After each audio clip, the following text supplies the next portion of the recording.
It's time for Twig This Week in Google. Stacey Higginbotham's back. Jeff Jarvis is here. Aunt Pruitt is here. And there is a lot to talk about. Right before the show began, Meta made the announcement that their chief operating officer, Sheryl Sandberg, is stepping down after 14 years. What does it mean for Meta and Mark? We'll talk about the Supreme Court rejecting the Texas social media law, at least for now. And then lots of fun with TikTok, giant lobsters, and a Google changelog that isn't awful. It's all coming up next on Twig. Podcasts you love. From people you trust. This is Twit. This is Twig. This Week in Google, episode 666, recorded Wednesday, June 1st, 2022. No Country for Old Lobsters. This Week in Google is brought to you by Indochino. If you've got a big day coming up, getting the perfect look is no big deal with Indochino. Get $50 off any purchase of $3.99 or more by using the promo code TWIT at Indochino.com. And by IT Pro TV. Finally, you can enjoy getting an IT education with IT Pro TV. Visit itpro.tv/twit for an additional 30% off all consumer subscriptions for the lifetime of your active subscription when you use the code TWIT30 at checkout. And by New Relic. That next 9 p.m. call is just waiting to happen. Get New Relic before it does, and you can get access to the whole New Relic platform and 100 gigabytes of data free every month forever. No credit card required. Sign up at newrelic.com/twig. It's time for Twig This Week in Google, the show where we cover everything but Google, an intense inspection of all stories with the fabulous Jeff Jarvis, who is the Leonard Tao Professor for Journalistic Innovation at the Newmark Graduate School of Journalism at the City University of New York. Hello, Jeff. Hello. We're sending you a new camera. Well, you asked us about this Lumina camera. I asked you about a new camera, and I thought you guys, because you know everything, I thought you'd know. And then next thing I know, you're sending one my way, which was not my intent, I swear, but thank you. No, I knew about it because it was a Kickstarter or an Indiegogo or something. And yeah. I looked at it, and then apparently you're going to get a complimentary. I can't wait. I want to be the fly on the wall for this one. I should record it like, no, you're still pink. A complimentary You've broken session. our camera. Yeah, let's see if they can get Jeff looking right. Can they get this white balance? He looks good today. Hey, wait a minute. Holy cow, it's Stacey Higginbotham. There she as I live and breathe. And so does she. Hello, y'all. She lives and breathes. Welcome back. We missed you so darn much. Stacey on IoT.com is the website. We were thinking of you. She was stuck at the Hotel Frisco. It's the Omni Hotel in Frisco. I know, but the Hotel Frisco sounds so much better. It does sound so much better. You're right. For 2 weeks quarantining, but now you're safe to be out and about. I am. I hope so. I've tested negative. Yay! I've just we were worried. You really actually got it, and you don't have to talk about it if you don't want to. I don't mind. I mean, I was tweeting throughout a huge portion of it because I'm like, I am so alone. I'm not revealing you were lonely in there. I mean, how many times can you watch The Office from beginning to end? You got it pretty bad though. You had a serious fever, lost your sense of smell and taste, and you're vaccinated, right? I'm triple vaxxed. I actually wore a mask, and so just beware, 5 folks. days. Just beware. I still have a sinus infection, so I sound so bad. You too could be stuck for 2 weeks in the Hotel Frisco. Yeah. It's an Eagles song. It's good. You'll like it. Yeah. Thankfully, I made it out. And we also welcome back. It's been a little bit of a dry spell here. Aunt Pruitt's back from Hands On Photography. Yay. Hey, Aunt. Hey, sir. How you be, sir? It's good to see you. Aunt has actually outsourced and found soundproofing materials in the Clemson colors. So that's pretty cool. I don't know how you did that. Soundassured.com. Oh, nice value. Oh, there you go. Nice value sound acoustic foam. You know, it sounds really good. Like it Sounds like you're just in this chamber, this soundproof chamber. It sounds really good. Plus, there's no dogs in here snoring next to me, so that helps with the audio quality. This is Aunt Pruitt coming from the void. Yeah. He actually sounds better there than he does when he's in studio. That's kind of depressing. Oh, well. Big story broke at 1 o'clock this afternoon, just an hour ago. Sheryl Sandberg posted on Facebook she is leaving Meta after 14 years. Today I'm sharing the news that after 14 years I'll be leaving Meta. She says she didn't plan to stay this long. When I joined Facebook, I had a 2-year-old son and a 6-month-old daughter. I didn't know if this was the right time for a new and demanding role, but I wanted to give it a try. She said, I didn't expect to stay more than 5 years, but she's ended up there. Chief Operating Officer at Meta, Mark Zuckerberg's right-hand woman, for 14 years. She went through, of course, the passing of her husband, Dave, some real ups and downs, and, of course, the challenge of running a company that's under constant scrutiny from the feds and from the public, the whistleblower, and all of that. She survived all of that. If she had left after 5-6 years, she could have gone on to lots of other things, but now she has kind of Facebook cooties. She wrote a book called Like Lean she In. has to work again? No, in fact, No. Just in case you're interested, that's not what she's. When I took this job in 2008, I hoped I would be in this role for 5 years. 14 years later, it's time for me to write the next chapter of my life. I'm not entirely sure what the future will bring, except giant bags of money. I have learned no one ever is. No, I'm kidding. She didn't say that. I've learned no one ever is, but I do know it will include focusing more on my foundation and philanthropic work, which is more important to me now. Because I have giant bags of money to give away. Now than ever, given how critical this moment is for women. I think that the timing may have something to do with Roe v. Wade. I don't know. Also, she's getting married in the summer. She says, as Tom and I get married this summer, parenting our expanded family of 5 children, our next few months, Mark and I will transition my direct reports. I'll leave the company this fall. She will stay on the board of directors. She's going to run for office, y'all. Oh. Well, that's what I was wondering. Do you think she can? Do you think she has too many Facebook cooties? Oh, yeah. No, because she'll go someplace. Facebook cooties are a thing? She missed the California primary, so she won't be on the ballot for she's got to senator. develop it. It just takes time. It would have to be a national office. It would have to She be could be appointed to replace Diane. Senate. God, that would Actually, that might be the path, because Dianne Feinstein is getting on, and it might be that she retires early, and Gavin Newsom, who I'm sure Sheryl Sandberg has very good ties with, would appoint her, and that would eliminate an election. And then she'd have a couple of years to serve in the Senate before she had to run for office. That would be very interesting. Huh. Do you think she might? I don't think there would be a such thing as Facebook cooties, as Mr. Jarvis was mentioning.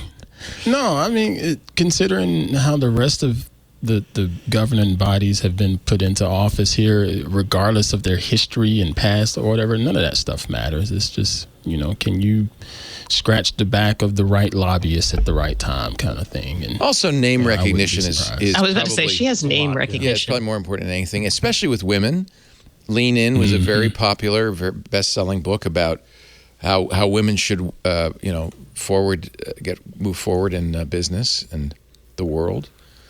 So yeah, I do think politics is in her future. So, what of one form or another, she could also be appointed to some federal position, ambassador to somewhere or something. I think she wants something more than that. I think she wants something with some clout. But. Well, we could look up, because it's public record, Sheryl Sandberg's political contribution record. Survey says. Well, I mean, we could. Most of Facebook's lobbying efforts are very right wing, so it would kind of be interesting. She contributed quite a bit to Nancy Pelosi, to Women Making History, 2016, Zoe Lofgren, Act Blue, Amy Klobuchar, Hillary Victory Fund, very Democrat, Bennett Colorado Victory Fund, Leahy for Senator Committee. This is This is just in 2016. I think the total is more than $500,000. I'm sorry, is that right? $729,000 in. Wait a minute, I can't. The dollar sign is in a strange position on this. I don't. Because it's so far away from the. Have you seen that many zeros? We're like, I donated $72. You broke it. 100. I get it. 171 donations in 2020, totaling 729,000.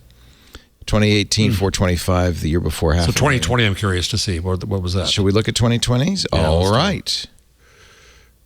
I have to move ahead. 1900. In January 1st, 1900, she gave money to Finkenauer. There appears to be an error in this database. Database.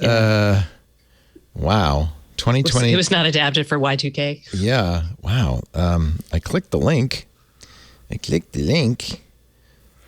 Anna Eshoo, who's Democrat, Act Blue with Democrat. Yeah, Eshu's that district. Mm-hmm. Tina Smith from Minnesota. And very trying to go after tech. Yeah. These are all, the maximum, by the way, $2,800.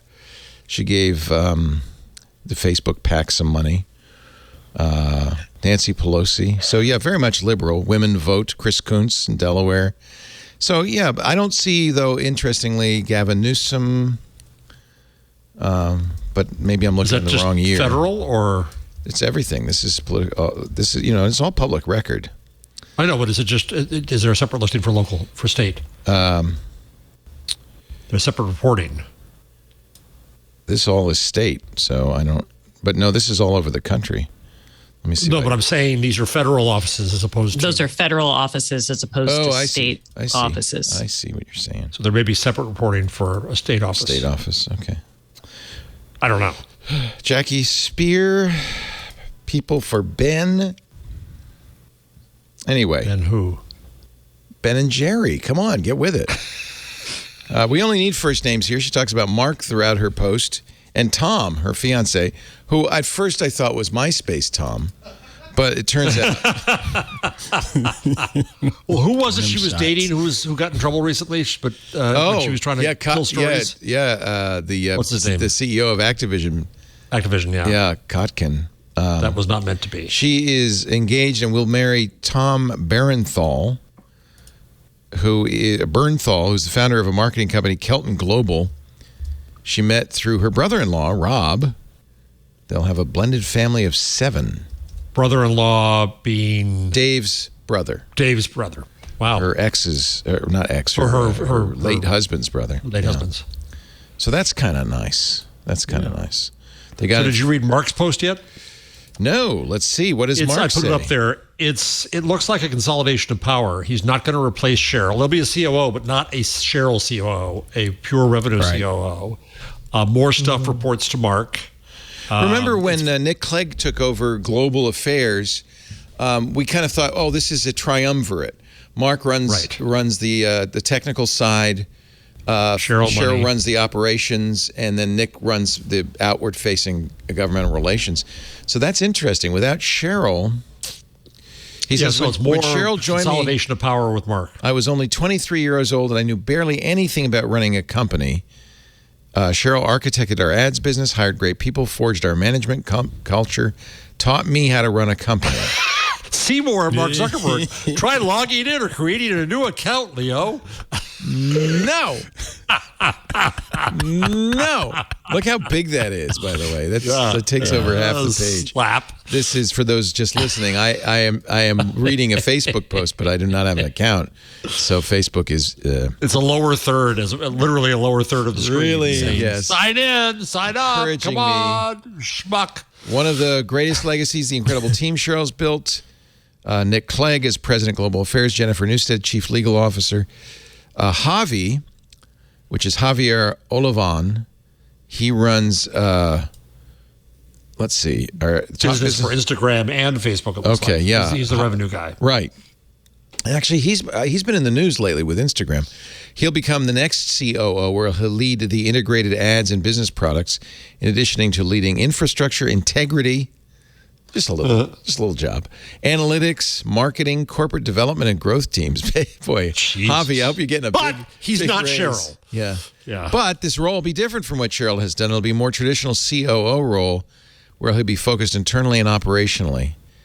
I think Mark really has already moved his attention to VR, to the metaverse.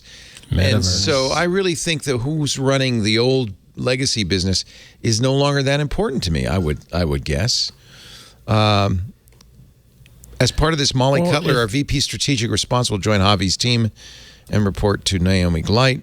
Justin Osofsky will report to Chris Cox, who you remember came back. He was one of the founders of Facebook. So it is a bit of a reorg. This will happen this fall. But I really wonder how much Mark worries about Facebook anymore. You know, how important is that? He's because it has cooties. Right. He's spending he $10 should million. worry about it because it's going to generate all of his engine. revenue. It's like AOL was, which surprisingly, But we what didn't care about- But we Do you think? I think maybe Sheryl, and he kind of planned this, Sheryl's saying, we're going to wind down Facebook. Meta, the metaverse is the next big thing. I don't want to really kind of start up in that project. Why don't you give Javi the day-to-day operations? You can focus your, did they say 18,000 engineers and $10 billion a year building this new metaverse. Focus on that, and Javi will keep things keep the engine running so we continue to have funds. Nick will fend off So Stacey, I government. think do they recognize, just to what you just said a minute ago? Do they recognize that maybe it is AOL, and the smart thing to do is to That's what I think. just let it kind of just like AOL. People keep bringing in some money, lots of money, but it's going to feed their next ambition. I mean, yeah, and AOL still had to manage the dial-up business, as it were.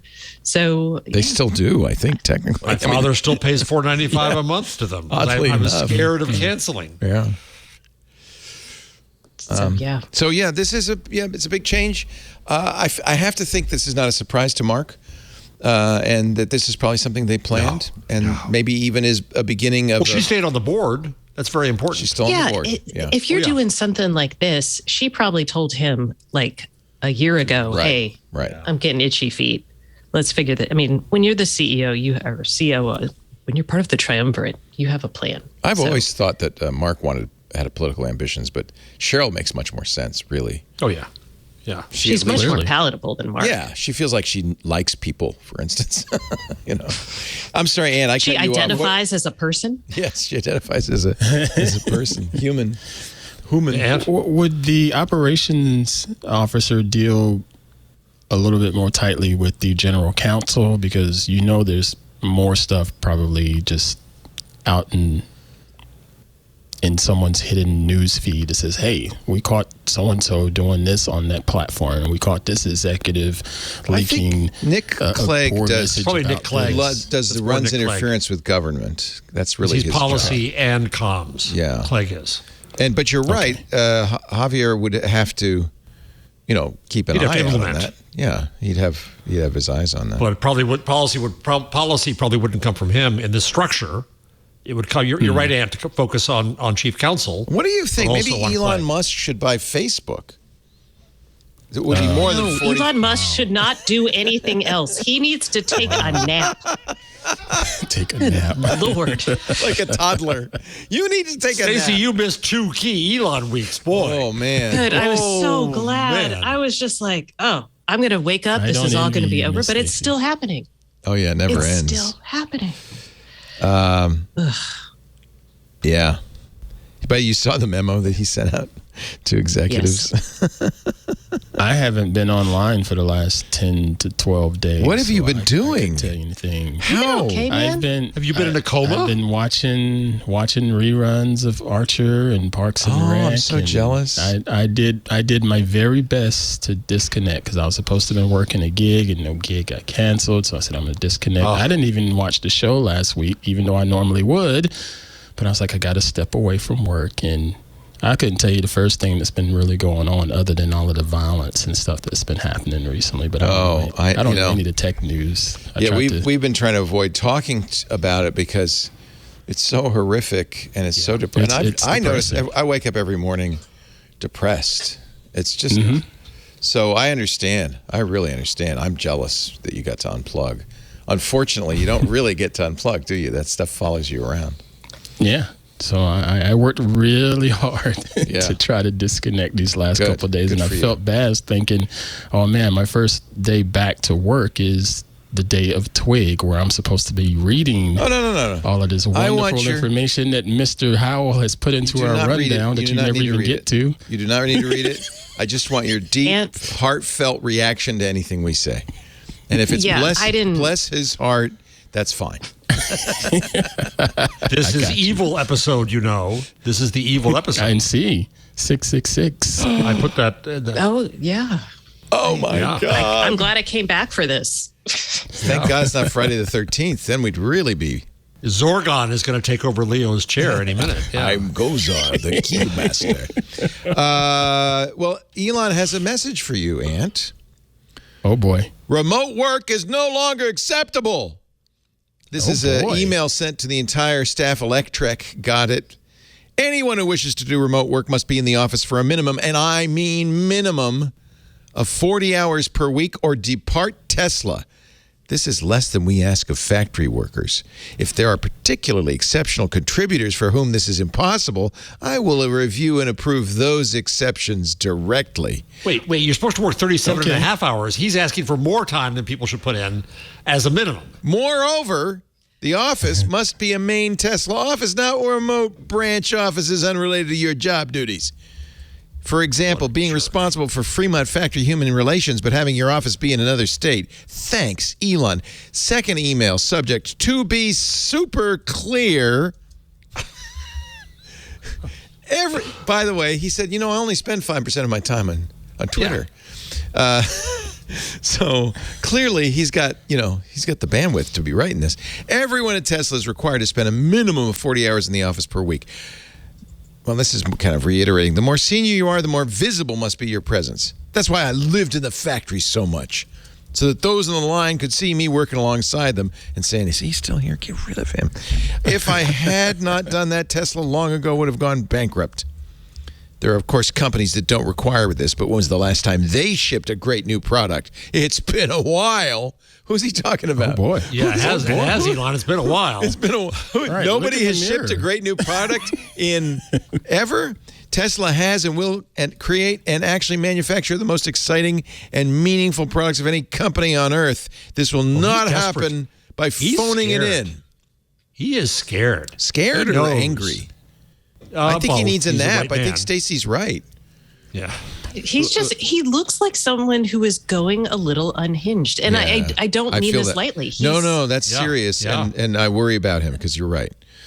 I don't know if I'm worried, but I give him credit. One of his close friends should out there and saying, look, this is what we require. We want our folks here. We're not doing hybrid. We're not doing remote. This is it, bottom line. So it's not all wishy-washy and anything, especially when people are looking for work. They know what the expectations are. And for some people, it's a very small percentage of people, they're fine with going to the office.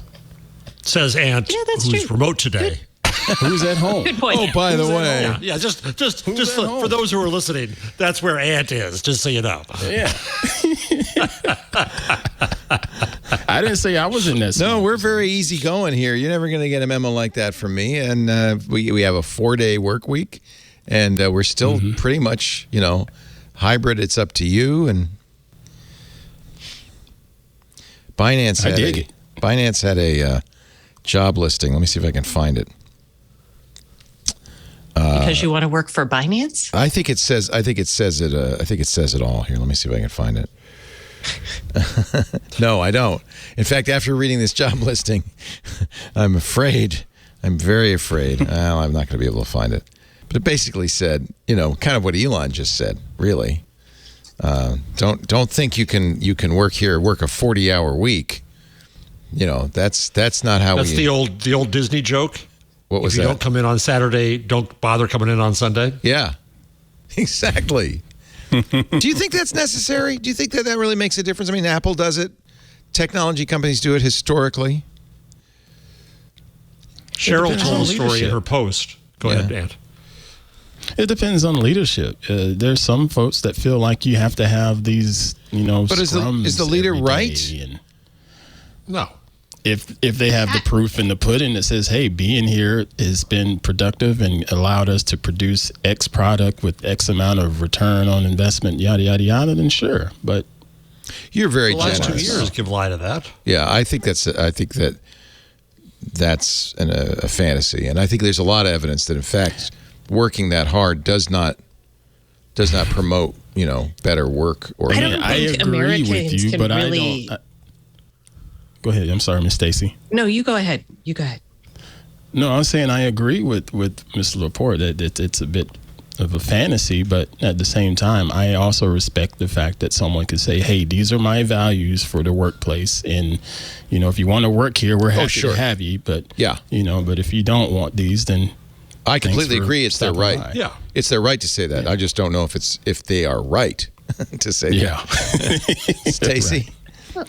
I was going to say, I think it's kind of a function of how productive you want to be as a company. Obviously, if you are working, yes, there's a point where it stops, but like I don't work 40 hours a week anymore because I don't have to make what I feel is a decent living. And I would say the compromise there is if you're a company that's like, I want my company to be okay. It's going to grow at this rate. I'm cool with that versus a more hard driving culture. And honestly, I don't think Americans are really the right people to talk to about this because we have been indoctrinated our whole life into we are really crazy. Like when I talk to my friends almost anywhere else with the exception of my friends in China and some of them in Japan, they're just like, what is wrong with y'all?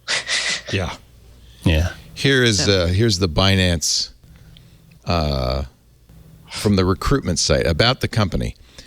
At Binance, we don't work, we live it.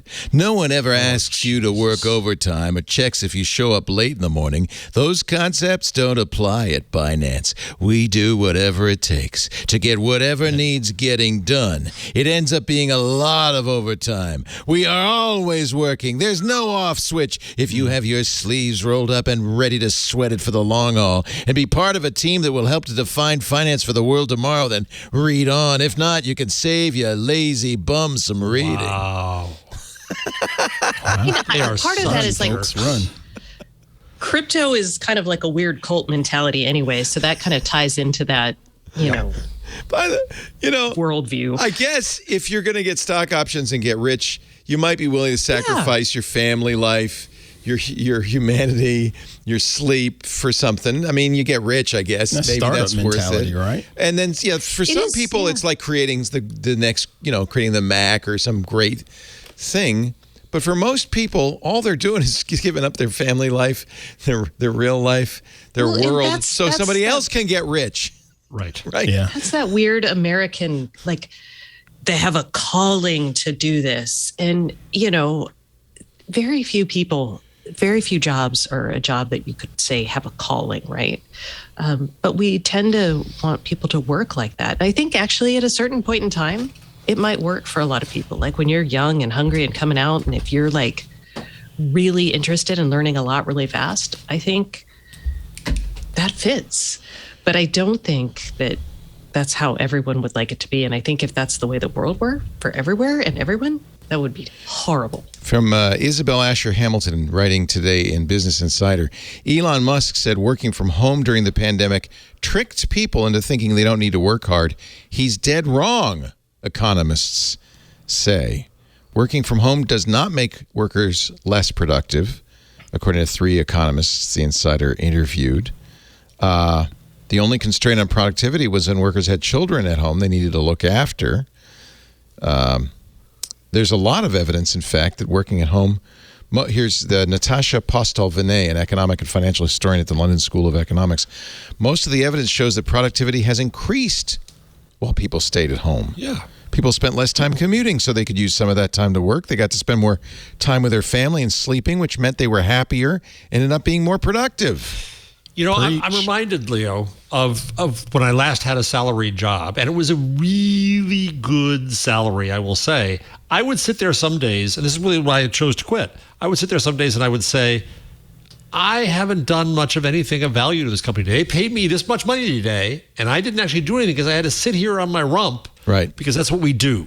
And that was soul disturbing, right? As opposed to thinking I can get something done. Who hasn't had who working in an office hasn't had that experience where first some guy comes over, asks you how your weekend was, and then you got to go to a meeting in which you have nothing to add, and then it's lunchtime and you got a couple of martinis because the boss was drinking. Back in the day. Yeah. And boy, by the end of the day you go, lunch meetings were great. You missed that part. You did miss it. We had Korean. We had Korean for lunch. You could have had Korean, Andy. Come on in. Yeah. That's our way of bribing people to get them into the. Lisa likes to have people around. She's very social, and for her, in the work she's doing with the people she's working with, our sales team, our marketing team, our continuity team, having them there so that there's some back and forth, and she can say, "What's this?" It's more efficient for her, and I understand that. I don't think our hosts work better here than they would work at home. Our producers don't work better here than they work at home. Our editors need the equipment here, but they've been working at home a lot, and it's been working fine. So, from my I'm point way of view, more it's productive here in my studio. Yeah, I would think so. Way more productive. Yeah. So we miss talking to you. Most of my adult life, Right. It's just sort of built and into when me you now. worked in IT, you kind of have to be there, right? Unless all the servers are in your house. I was going to say, I was cable at there. Home. I was at home most of the time in my IT world because everything was remote connected if I needed to. There you go. You didn't need to be. Again, I got more done because I didn't have people walking up asking me if I watched the game when they know I already watched the game. Right. You told that story about your convincing your boss to let you go home and work, and it worked better. Yeah, I did. And the boss is like, well, okay. Well, since you're sending me this email at 2 a.m, I guess that's proof. I always send my boss emails in the middle of the night. And you learn how to put the time in the email. That could be it. I'm such a good programmer that I learned to send the email out while I was snoring. But yeah,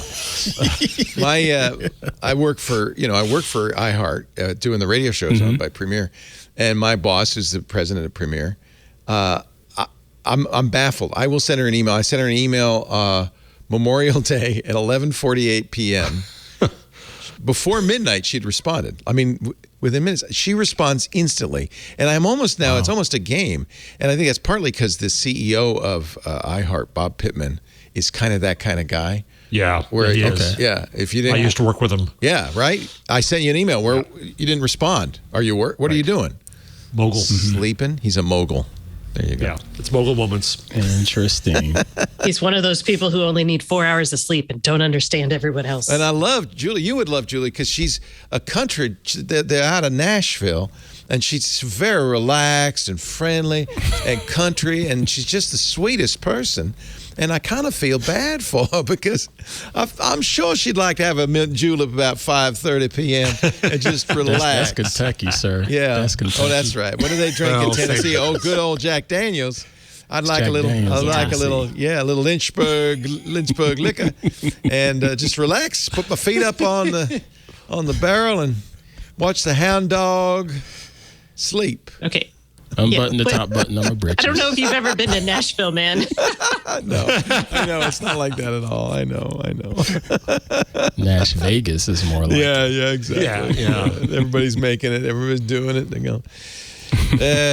All right, let's take a little break. Then we will talk about another huge story. This, it's funny. This is normally a dead season, like because of summer breaks and stuff. But some of the biggest stories of the week have come out in the last couple of days. The Supreme Court rules on the Texas social media law. We'll talk about that in just a little bit. And then, of course, we're going to spend an hour and a half talking about Johnny Depp and Amber Heard. But next. No. Just teasing. It's Elon Musk. But actually, Elon Musk is the Depp Heard trial of the tech industry, isn't it? It's the thing that you can't look away from. I did. I'm proud. I did not not 1 minute. Not 1 minute did I watch it. Well, you were in prison, Stacey. You had nothing else to do. No, but I avoided it like the plague. Yeah, it was hard, but I did. Yeah. I can't wait. We are going on a cruise. It's going to be fun to Alaska with the Twit fans, 100 strong. It's a little more than a month, about 6 weeks off. And I don't know about you, but when I'm going on a cruise, I start to think about my wardrobe. And that's why I went to our sponsor, Indochino, and I got myself some cruise wear. I almost don't want to say it for those of you who are going on the cruise, and I know a few of you are in our chat room and in our club Twit. I have some of the things I got from Indochino. I can't wait to. I have a purple velvet dinner jacket with satin lapels. It's so beautiful. I can't wait. A tuxedo. I'm going to wear a tuxedo. That'll be my tuxedo. And now, it's not the only thing you can get in Indochino. Indochino is actually a great place to shop for any kind of event, whether you're going to be a groom in a wedding party, a lucky guest. Weddings are coming up, wedding season this month. You want to look your best for a wedding? Look at these. I mean, they are so sharp.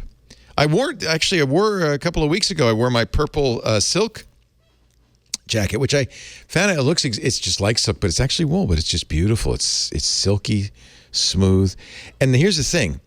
It's like it is, in fact, having a custom tailor, because your suits come from Indochino. When you get measured, you can either go to Indochino and get measured, or go to a tailor and get measured, or measure yourself.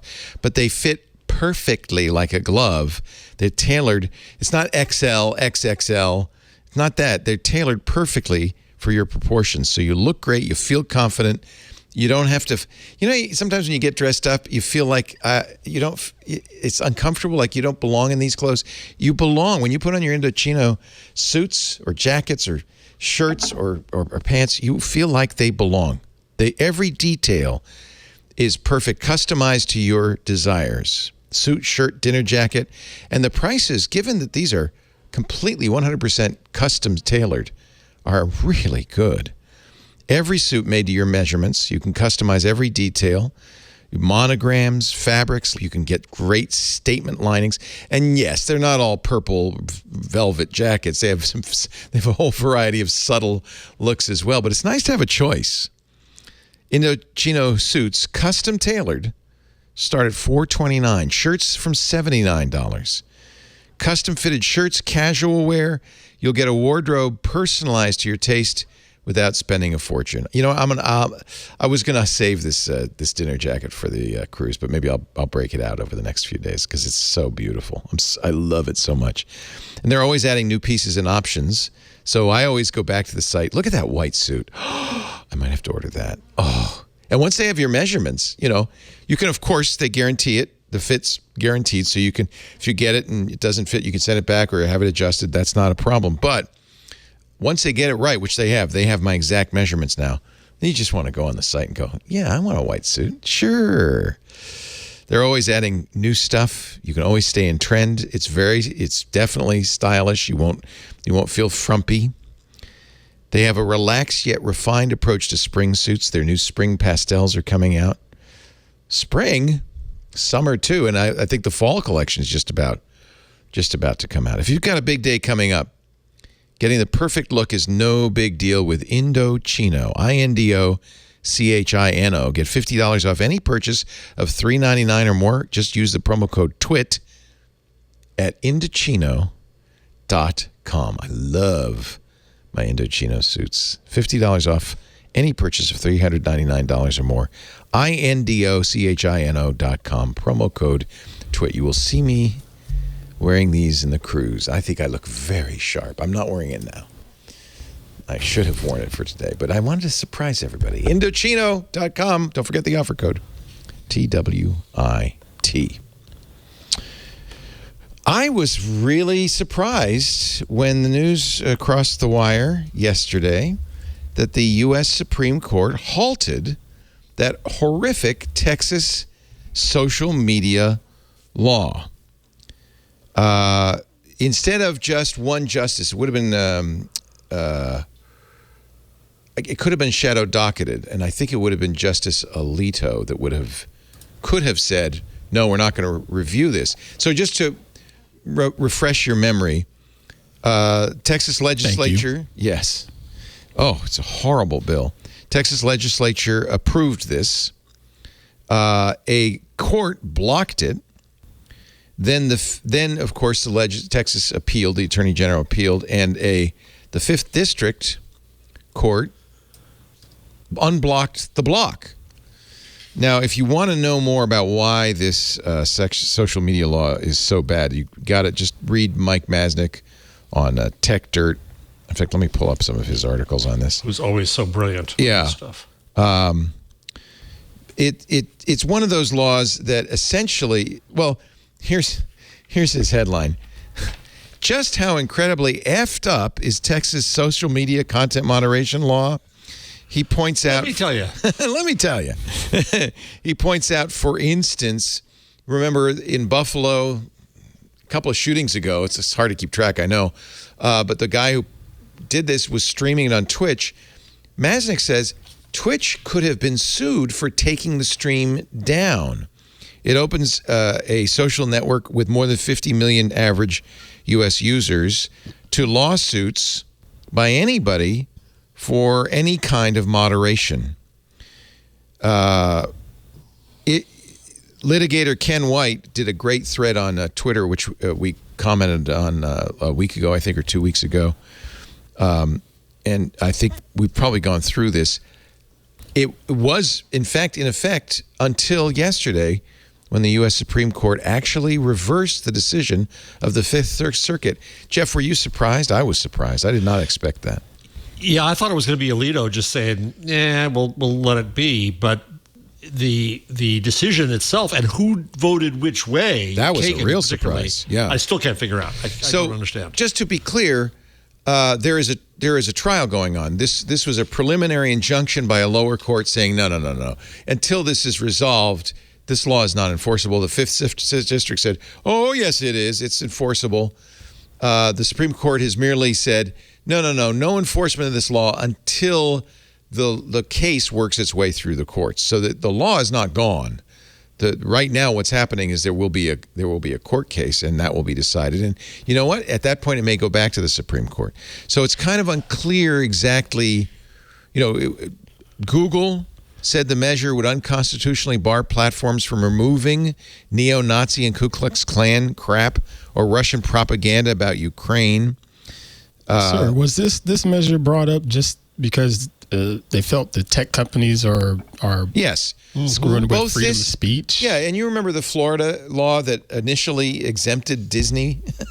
Oh, right. Okay. And then after Governor DeSantis decided Disney was a woke corporation, we're going to include Disney on this one, which just shows this is pure politics. Both of them really were Republican legislators saying in effect to Twitter, you should never have banned Donald Trump. Now see what happens.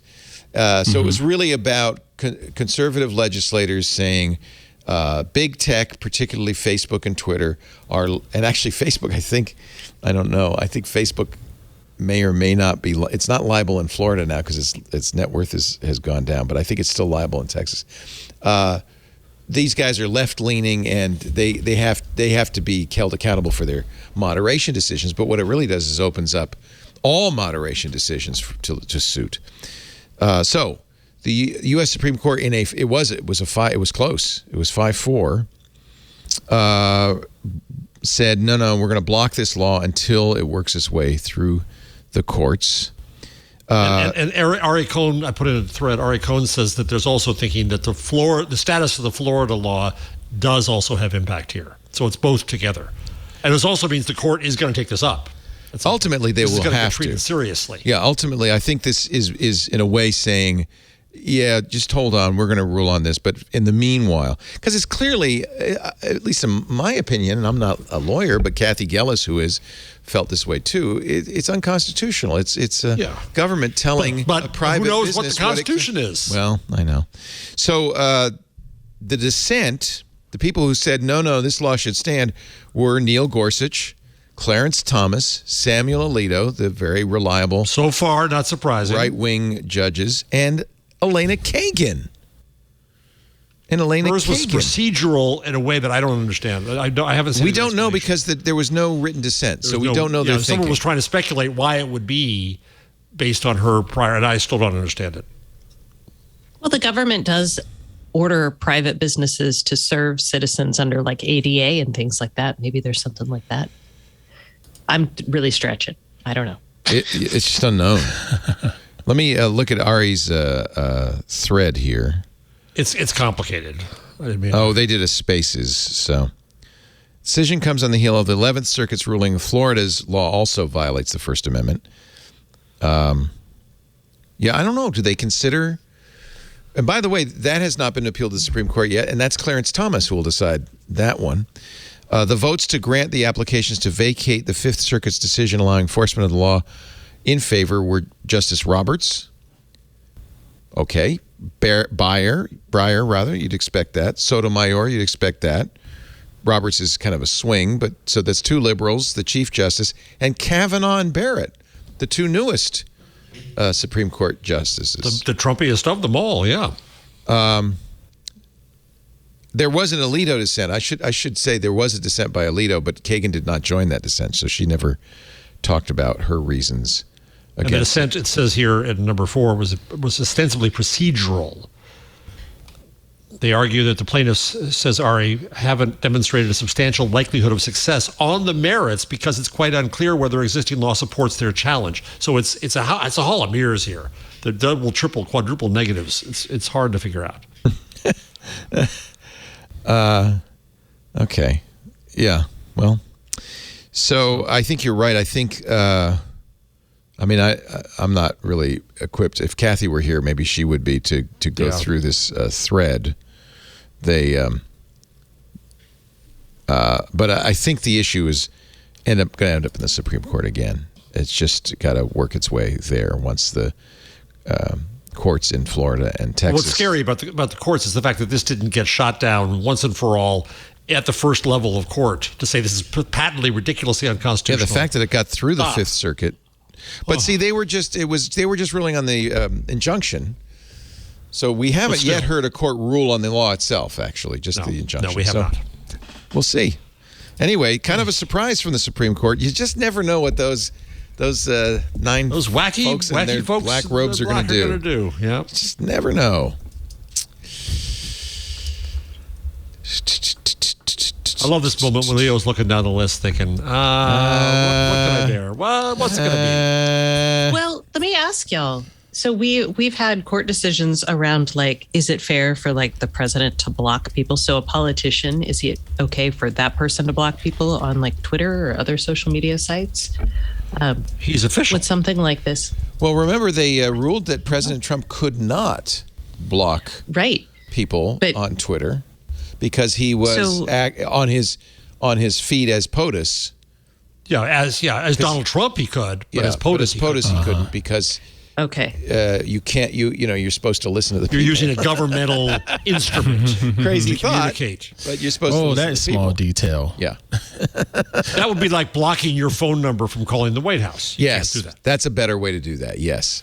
We don't want to hear from that anymore. But for a long time though, and I know that we now have separate accounts for certain elected officials, but I guess we're just figuring out. Never mind. Yeah. Big, I think very interesting letter from some of the most renowned and respected technologists in the world, including Bruce Schneier, who we've had on this show, is a very top-level security guy. Miguel de Icaza, who was at Microsoft, he very well-known programmer.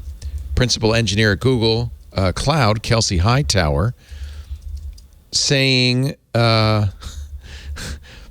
Watch your wallet. Blockchain and the burgeoning cryptocurrency industry should be regulated. Danger, they say. Danger. Schneier says the claims that the blockchain advocates make are not true. It's not secure. It's not decentralized. Nope. Any system where you forget your password and you lose your life savings is not a safe system. Yep. But that's decentralization, right? The crypto industry. So what they're essentially writing is a counter to the lobby, crypto industry lobby, which spends millions of dollars getting Congress to support the crypto industry. They're saying, well, we want to provide a counter argument. We're counter lobbying. I'm sorry, Ant, you said that decentralization and... Well, I was saying if you lose your password because there's nobody else keeping track of your passwords, allowing you well, that's to right. be able That's to manage problematic. The forgotten password, that's part of it being decentralized, right? Isn't that what you sign up for? Well, Schneier says it's not decentralized. And I think, that might be referring more to NFTs, which... are in theory decentralized, but in fact OpenSea but that's controls all under them. OpenSea. In fact, we already saw that because when OpenSea decided to block an NFT to take it off the... but OpenSea just last week said that they were going to shift to a protocol like Blue Sky shifts social to a protocol. So there is that movement to go the other way. But you're right, Ant. If it's totally decentralized, there's kind of no appeal to control it as a result. So... yeah, it's kind of both sides of the coin here. It is decentralized, ergo it's hard to protect people. It's not decentralized in the sense that OpenSea can still be a single point of failure for at least NFTs. Yeah. The letter goes on to say, crypto assets have been the vehicle for unsound and highly volatile speculative investment schemes that are being actively promoted to retail investors who may be unable to understand their nature and risk. I've been saying this for a long time. And further, they go on to say crypto and blockchain tech serve no real purpose. Now, I have, and I think, Stacey, you have been, and I know, Ant, you have, we've been saying, well, maybe the underlying technology like blockchain has some value. They don't even acknowledge that. Miguel de Casa said the computational power equivalent to what you would do in a centralized way, through a bank with a $100 computer, we're essentially wasting millions of dollars worth of equipment because we've decided we don't trust the banking system. Oh, well, that's only for financial stuff. So I would take that with a grain of salt. Right. Good point. Although these guys, Schneier for sure. By the way, Tim Bray, who is also one of the signers, this is the letter is at concerned.tech, and it's to Schumer, McConnell, Pelosi, McCarthy, all the leadership in Congress. Was also signed by Tim Bray, who will be on Tech News Weekly tomorrow. Good get. Micah Sargent, good guy to get. Tim's a great guy. Cory Doctorow signed it. I would have signed it. I kind of agree. I think there's He's caution in financial areas. Yeah, I agree. Molly White, the now famous creator of Web3, is going great. That website. Jamie Zawinski, who was a developer at Netscape, very well known in the business. Molly White signed the letter too. Oh, I didn't see Molly that. White. Yeah. And you can sign it too if you want at concerned.tech. I think they really just want to counter a lot of lobbying from companies that stand to gain a lot of money. As Stacey would say, if I may, Stacey, this is something we have to discuss.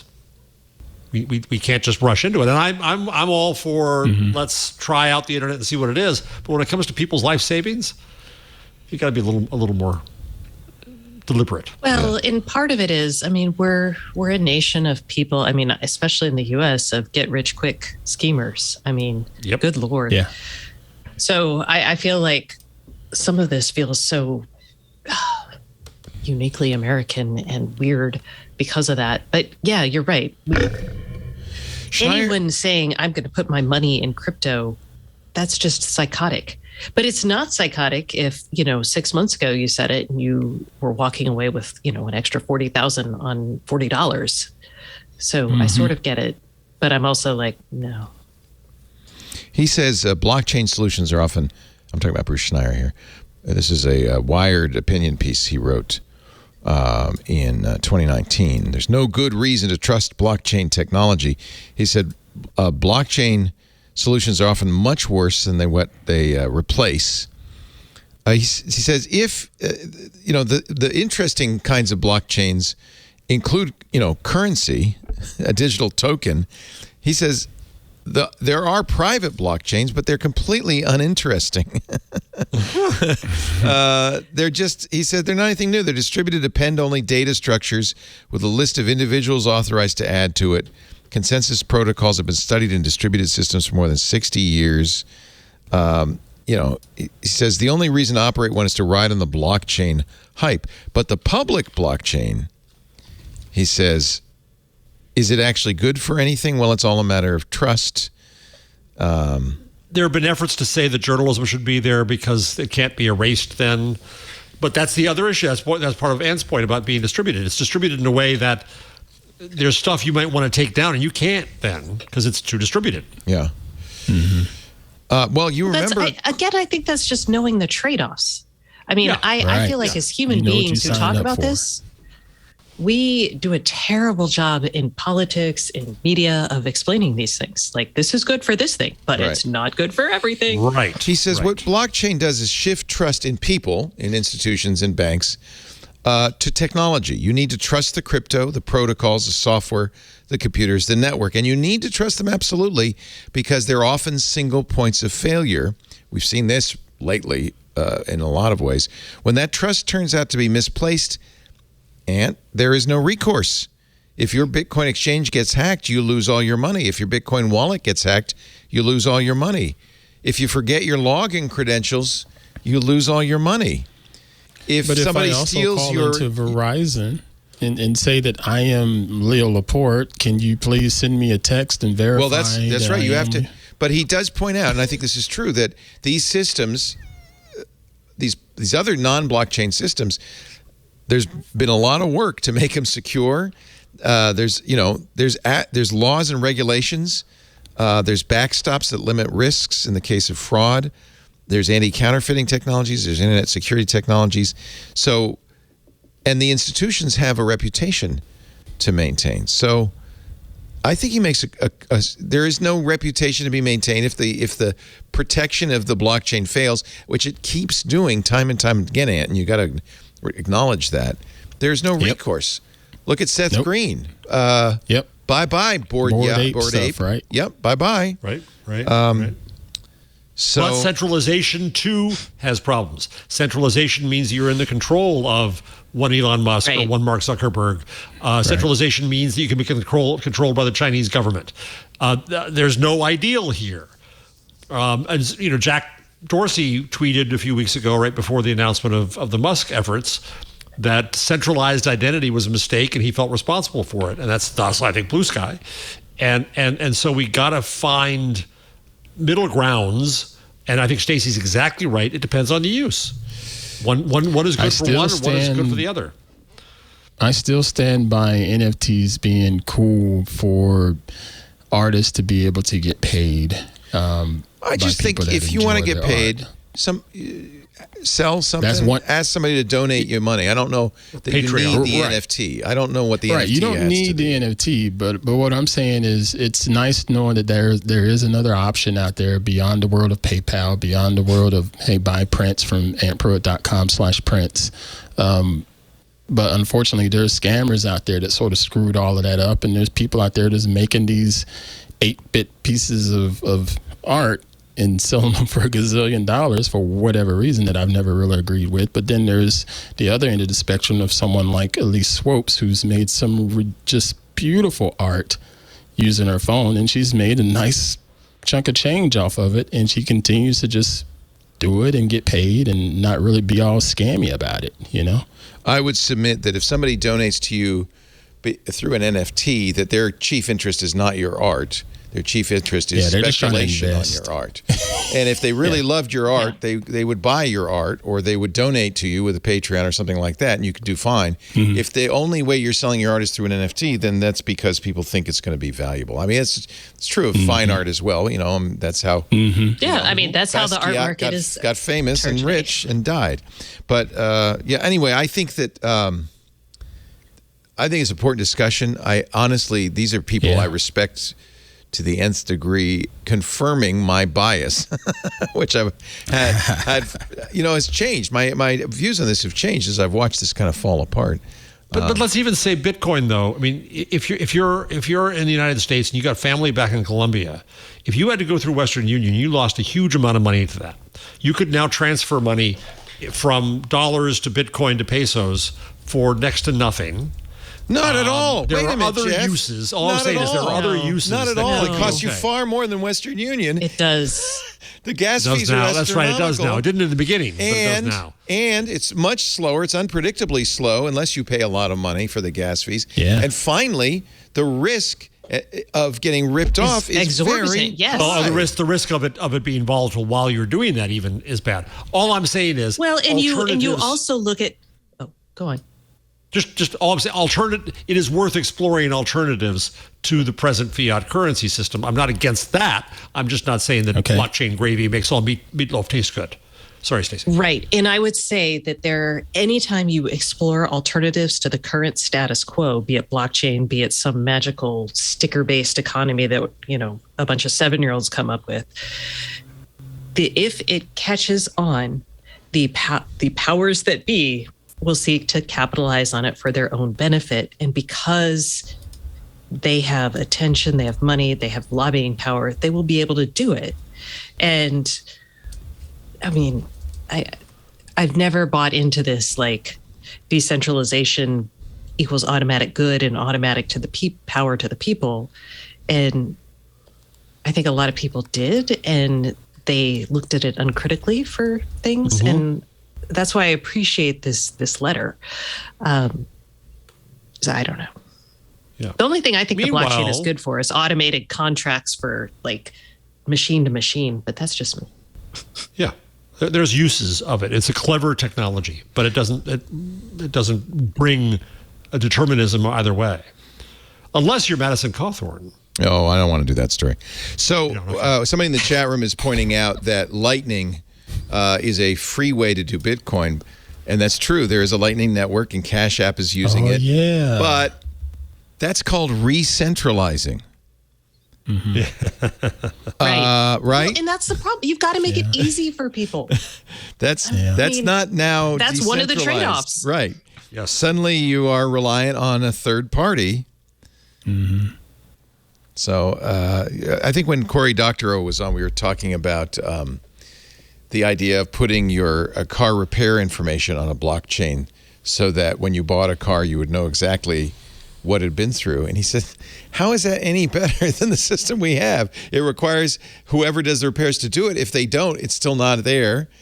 It's not an improvement. It's just this fairy dust that we're waving on stuff to get people to go, oh, that's new and cool and neat. That must be better. It's not. It's just not. And it's causing a lot of people to lose a lot of money. So, and by the way, this has nothing to do with my Bitcoin wallet. I'm completely happy with my Bitcoin wallet. It's fine. We know you don't care about that thing. I don't. And honestly, it would, if I had unlocked it, it had been sold long ago. I'm just going to hold on to it. Maybe if Bitcoin ever goes back to even more, I'll because I know I can unlock it. It's just a matter of sitting down and doing it. Has nothing to do with that. I have not been. Are you sure? Yes, absolutely. Have not been ripped off in any way. Leo, do you object? Fine. So cyber currency, danger, Will Robinson. Do you think that, to Stacey's point, that blockchain has good uses? I think that remains to be seen. Bruce Schneier doesn't, and I think he's a lot smarter than I am. Yeah, but he has blinders just like everybody else. I mean, there are things I think are a great idea or things I think are terrible that still come to pass. And I'm like, oh, well, that didn't work out as badly as I thought it might. They don't have the security risk that currency has. Oh, see. Well, currency has a security risk too. Yeah, if you go to the ATM and pull out $1,000 and give it to somebody, it's gone. There's no recourse. The bank won't give it back to you. There's no recourse. It's gone. So, or you just drop it on the ground and someone finds it. Right. All right. Yeah, I don't want to do That's fine. Well, just the fact that he's. Of course he is. So is everybody. They're all scammers, right? They're all scammers. Let's talk about, because you did actually a tweet about this morning, which I thought was good. Let's talk about Star Wars. Yeah. Obi-Wan. Oh, that was yesterday. Your Twitter's out of whack. I choose not to follow the latest tweets, but the best tweets. I see. You are the cream rising to the top there, Ed. You have risen to the top. Well, thank you. So what is the controversy? It's this casting, this, what do they call it? Racially Ingram. Blind casting Moses Ingram. She's a key actor in this new series, Kenobi. She's a, what do they call it? A Jedi hunter, essentially. And she's a black woman. And she played Jolene in The Queen's Gambit.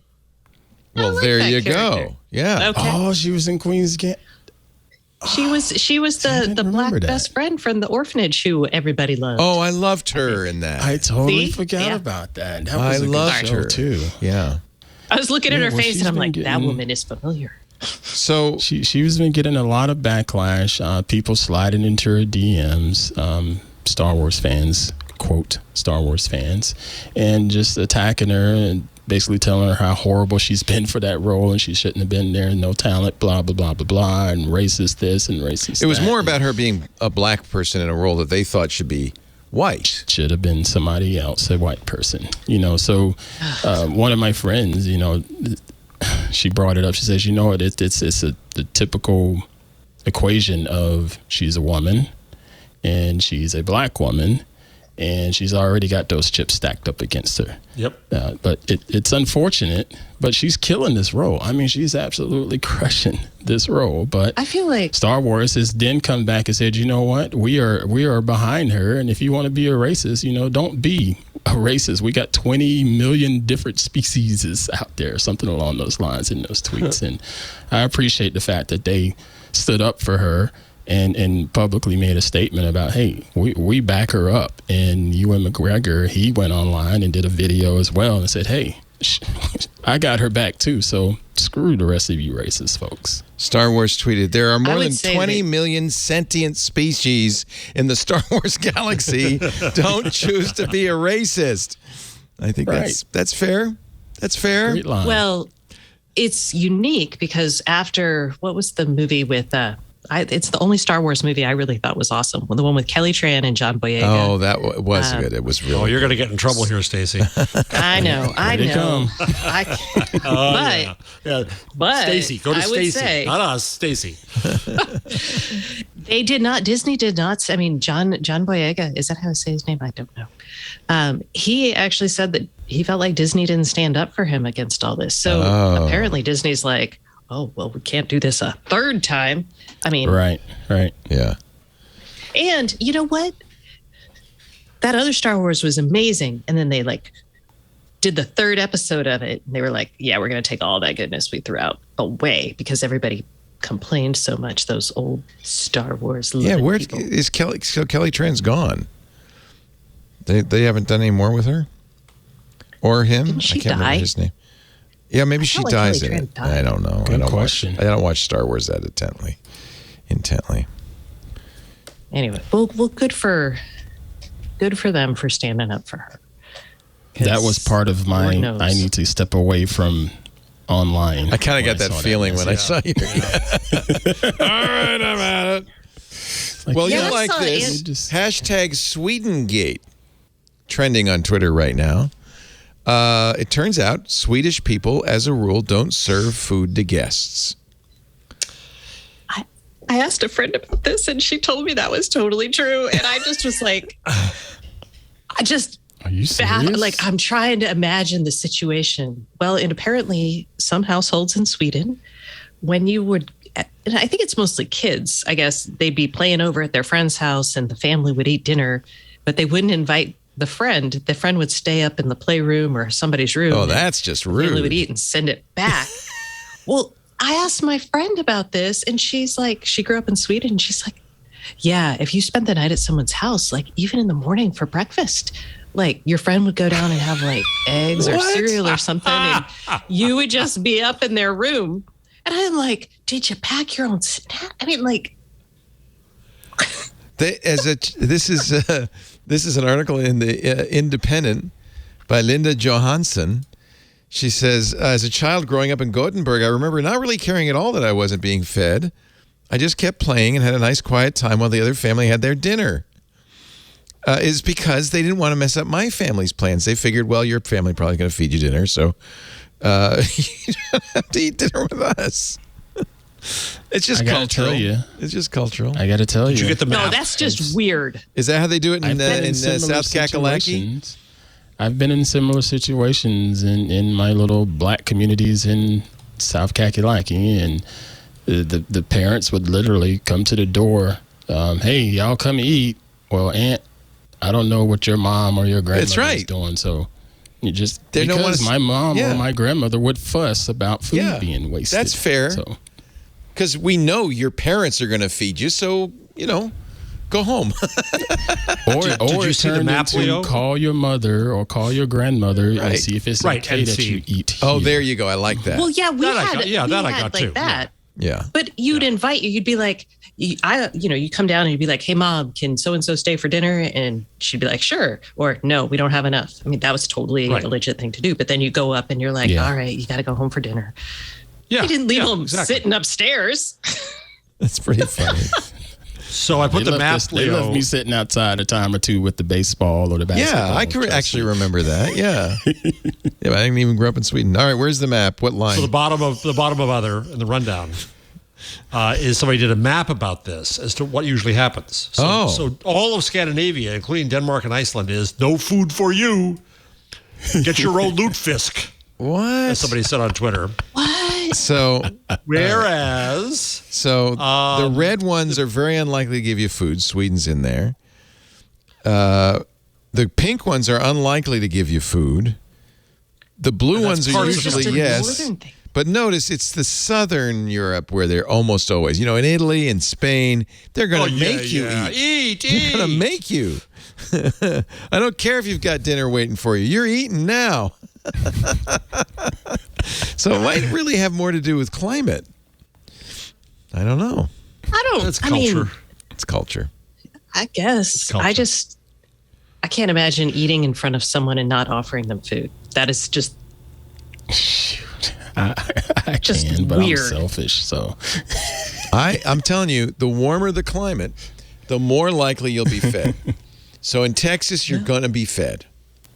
Yeah. In Canada, I'm not so sure.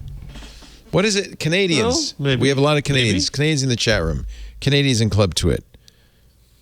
What happens when you were a kid and you went over and you visited? Would you get food? Would you get fed?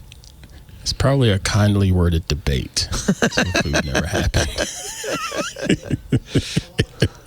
I'm so sorry, but we can't feed you. So Wally Seark explains on Twitter, and it's a link at the bottom of that story, that in Norse culture, hospitality, providing food, drink, lodging, was a duty of higher status individuals toward people of lower status. So the act of receiving hospitality created an obligation or debt on the part of the recipient who couldn't afford it. Right? That's my parenthetical. So hospitality not only brought honor to the giver, it had the potential to bring shame to the recipient. Norse culture has progressed through the Middle Ages, was incredibly personally violent. There's that too. You took my lutefisk and didn't give me any. Pah! Off with your head. Right? So people fought duels, violently extracted debts, and squeezed renters. All this from Wally Seark on Twitter.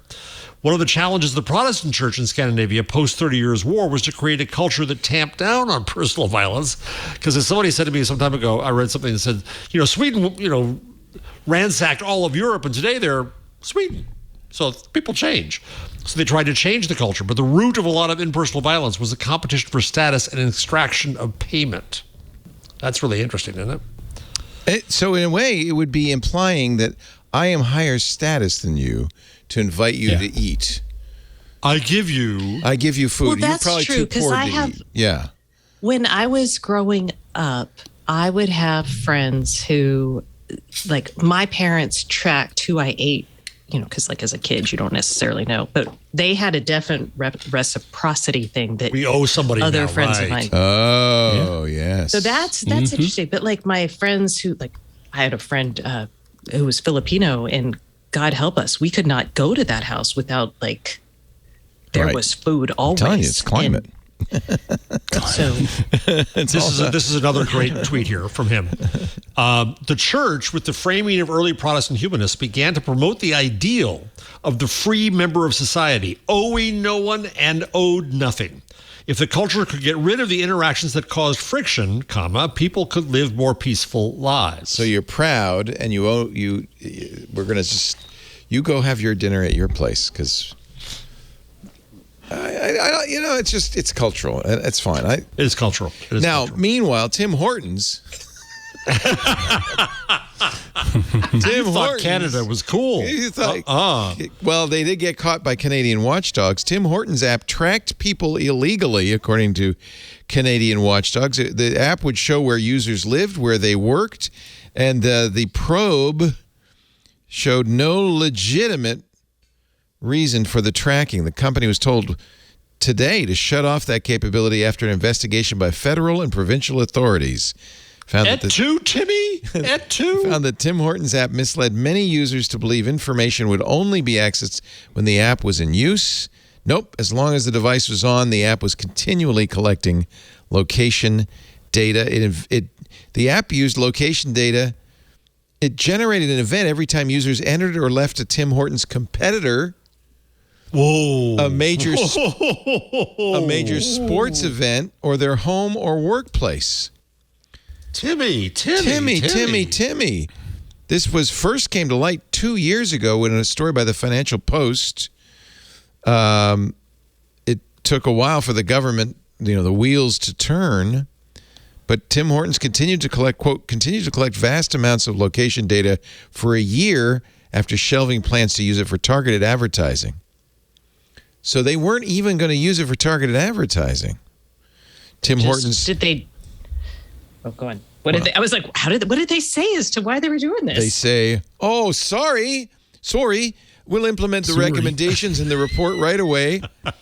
They included deleting any remaining location data, directing third-party providers to do the same, establishing and maintaining a privacy management program, and reporting back to the authorities with details on the measures it has taken to comply with the recommendations. We're so sorry. Free donuts for everybody. We're sorry. Timbits for all. I was really disappointed when I went into Tim Hortons. Oh yeah, I agree. I thought it was going to be this awesome experience. It's like a Dunkin'. It's bad Dunkin' Donuts. Oh yeah, I agree. It's just so. Wait a minute. Are you implying that Dunkin' is not great? Dunkin' is horrible. They're bad donuts and terrible coffee. Yes, I agree. No, I still love Dunkin' Donuts. You do? But I love my regular. I still love Dunkin' Donuts, but I definitely hit up the local homemade donuts. Yeah, we have some pretty good donuts. Shipley's are way better. Krispy Kreme, way better. Dunkin' tastes great. I've been a fan of Krispy Kreme, and I'm a Southerner. Oh, no, you know what? Krispy Kreme is a Trojan horse. Because Krispy Kreme looks great. It's light. It's fluffy. It smells great. You taste it. You eat it. Your mouth goes, oh, my God, that's great. And then it lands explodes in your stomach. It's a stealth. A tummy bomb. Not just one of them, 12 of them. It's you're so light, you just shovel them. And do you agree with me? You feel terrible almost instantly, right?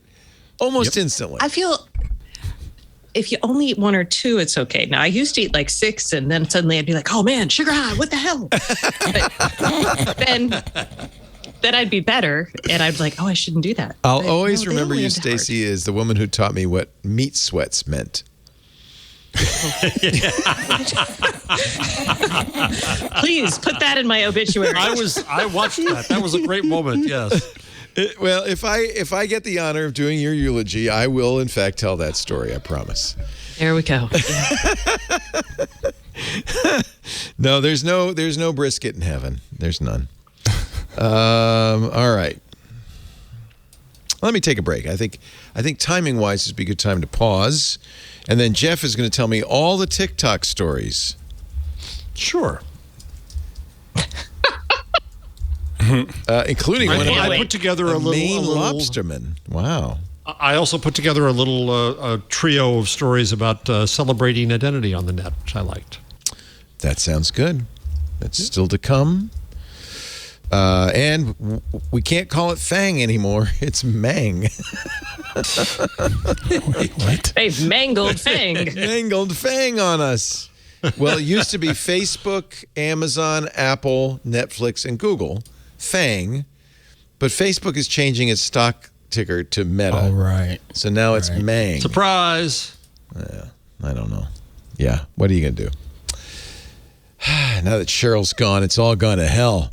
Our show today brought to you by IT Pro TV. If you are going to get in IT, you're going to quickly, you're watching our shows. We know you're a techno enthusiast. You know your stuff. You're probably the person everybody around you asks for tech advice. But if you want to get that job in IT, none of that's going to matter. You're going to have to get those certs, the certifications that tell your future employer you got the right stuff. So almost invariably, when somebody wants to get into IT, they find a school to learn this stuff, or they buy books or whatever. I'm just going to tell you the best IT training platform is IT Pro TV. It really is. It costs, less than all those expensive books.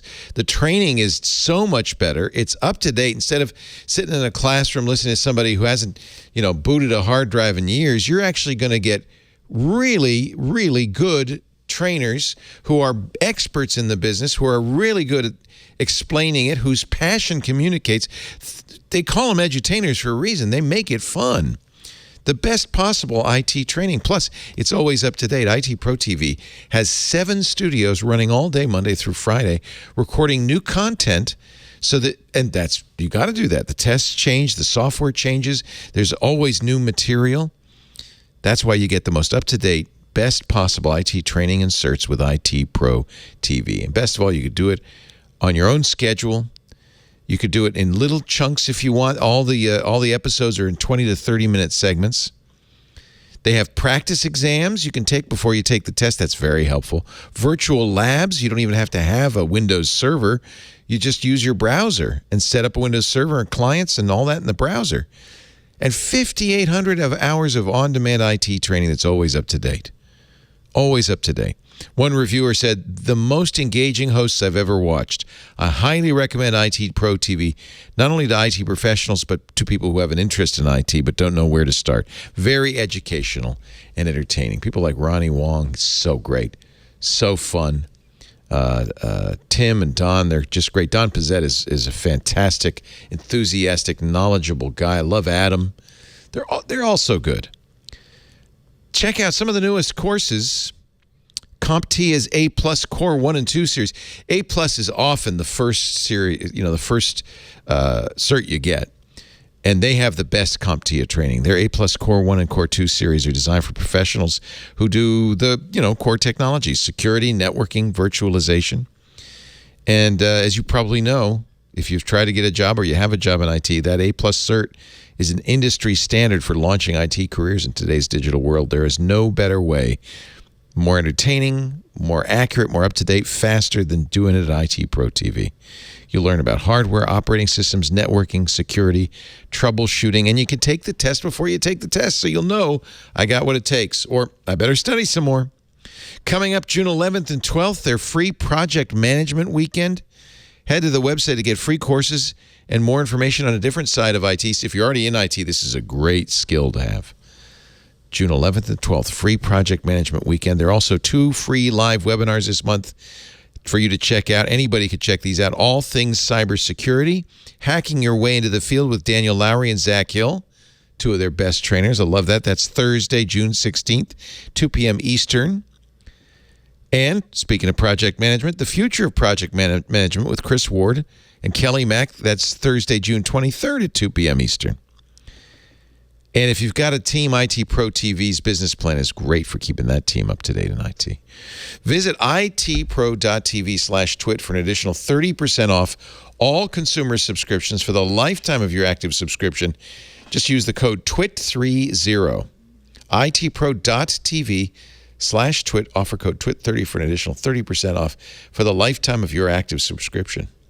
IT Pro TV. Build or expand your IT career and enjoy the journey. And I mean it with IT Pro TV.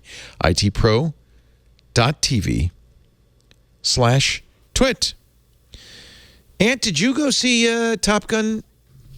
I feel like you went to see it. Who I did not. Oh, Ian Thompson saw it. You haven't seen it yet? Stacy? I don't know. Are you a top? No. So Val Kilmer, as you know, who was in the original Top Gun, is also in the new one. He didn't even ask me. He knew the answer. Yeah. Did you go see Top Gun? No. Well, I had COVID the whole time it was out. Yeah. So, no, it just came out, but it was huge. It broke huge. Val Kilmer, and an Iceman, of course, is in the new Top Gun. And it turns out in the way they handle this, because Kilmer had, I think, throat cancer, so he can't speak. Mm-hmm. But he did have a line of dialogue in the sequel. How did they do it? AI. But AI is bad, Mr. Laporte. Not this AI. This is good. It's a deep fake. We won't know what it's real now. Sonantic is the Movies company. used to be real. They used a voice engine to teach the AI voice model how to do an accurate impression of Val Kilmer. The engine, unfortunately, had about 10 times less data than would have been given in a typical project. That wasn't enough. So they had to come up with better algorithms that could produce a higher quality voice model, because there wasn't a lot of Val Kilmer to train it, I guess. Wouldn't there be tons? He was in showbiz. I was about to say, well, he did. I guess, think about when he was Jim Morrison for the Doors. Did he sound just like he sounded when he was Iceman? Yeah, that's the point. Yeah. Plus, he was only Iceman, in the one movie. You want to hear it? You want to hear the synthesized voice? That'd be weird for him. I would. We all have the capacity to be creative. You missed it because you were talking. We're all driven to share our deepest dreams and ideas with the world. Well, that's pretty good. That is really good. When we think of the most talented creative people, they speak to us in a unique way. A phrase we often hear is having a creative voice. So if you didn't, if you saw that in the movie and I don't think you'd know it was synthesized. Right. Well, you wouldn't expect it to be. I mean, aren't you creeped out by the fact that after you're dead, they could recreate you? I hope they do. I creeped out. Where do the royalty checks go? Okay, I'll buy the NFT of Leo's voice. Mr. Laporte, but you could be advocating you're coming back as Dev Noel. Yeah, there's a lot of video of me as a virtual character. I'll be better looking this time. You may remember the NFT insider trading issue with OpenSea. Department of Justice has charged an ex-OpenSea executive with insider trading. This is the first time they've pursued insider trading with crypto. Nate Chastain, the OpenSea staffer who quit after an insider trading scandal in September, is now in the crosshairs of U.S. authorities. He was charged today with wire fraud and money laundering. We had the story a couple of weeks ago. Before the NFTs were offered to the public, he was buying them up and then flipping them, dozens of NFTs, he got to decide which ones were featured on the website. So he would make 200 to 500%, boom, just like that. Yeah. And of course, he hid his purchases using anonymous digital currency wallets and anonymous OpenSea accounts. Not anonymous enough, apparently. Air quote, anonymous. So that's your old saying, though, right, sir? Make sure you're not the last person holding the bag. Yeah. Just be the next to the last person. Yeah. So OpenSea said it investigated once it found out about his actions, asked him to resign. His behavior was a violation of our employee policies. He is actually currently working on a new NFT project called Oval. He was arrested this morning in New York, so maybe that's going to be on hold. If you are in France, do not call it le streaming. If you're a streamer or you're not le streamer, and you are a streamer, you are en jeu en direct. And eSports is jeu vidéo de compétition. Oh, it's not l'esport? Not l'esport, the e-sport. And, a computer is not a computer. It is l'ordinateur. L'ordinateur. But they all say computer. L'ordinateur. So the changes were made in consultation with France's Ministry of Culture. Do they still have... Those people. What was it called? There was a name for the people who were responsible for keeping the French language pure. Yeah, it's the language. It's an organization. They have it. It's like their literature college, but it's basically their language approval process. I don't know if they were involved in this, but They had to be involved. That's the only way it happens. They have a reasonable thing. It's concerned that English terms could become a barrier to understanding for non-gamers. Oh, Okay, l'Académie that's not true. Française. That's what it's called. Yeah. Thank you, yes. Yeah. France's language keepers, l'Académie Française, has also expressed concern about English jargon in gaming. So they were the ones who proposed the alternate French terms back in 2017. This is the language that gave us faire du jogging and faire du shopping. Yeah, and le weekend. Le t-shirt. Yeah. Le So weekend. I don't blame them. They want to preserve it. So for a while, they tried to stop Says the French Wi-Fi. guy, yeah. They tried to stop the word Wi-Fi, which, by the way, the French pronounce Wi-Fi, which is not Wi-Fi. which is I not heard that a lot. So I heard that a lot. Wi-Fi, yeah. L'Académie Wi-Fi. Française. It's Vifi. They tried to get the French people to say l'accès sans fil à Internet. L'accès sans fil à Internet. Or à Internet. I don't know. It didn't work. So it doesn't always work, but in this case, you are a joueur animateur en direct and a jeu vidéo en nuage for cloud gaming. Nuage, in the cloud. Video game in the cloud. Jeu vidéo en nuage. Très bien. Pepe Le Pew would really enjoy that. Fromage à la omelette de fromage.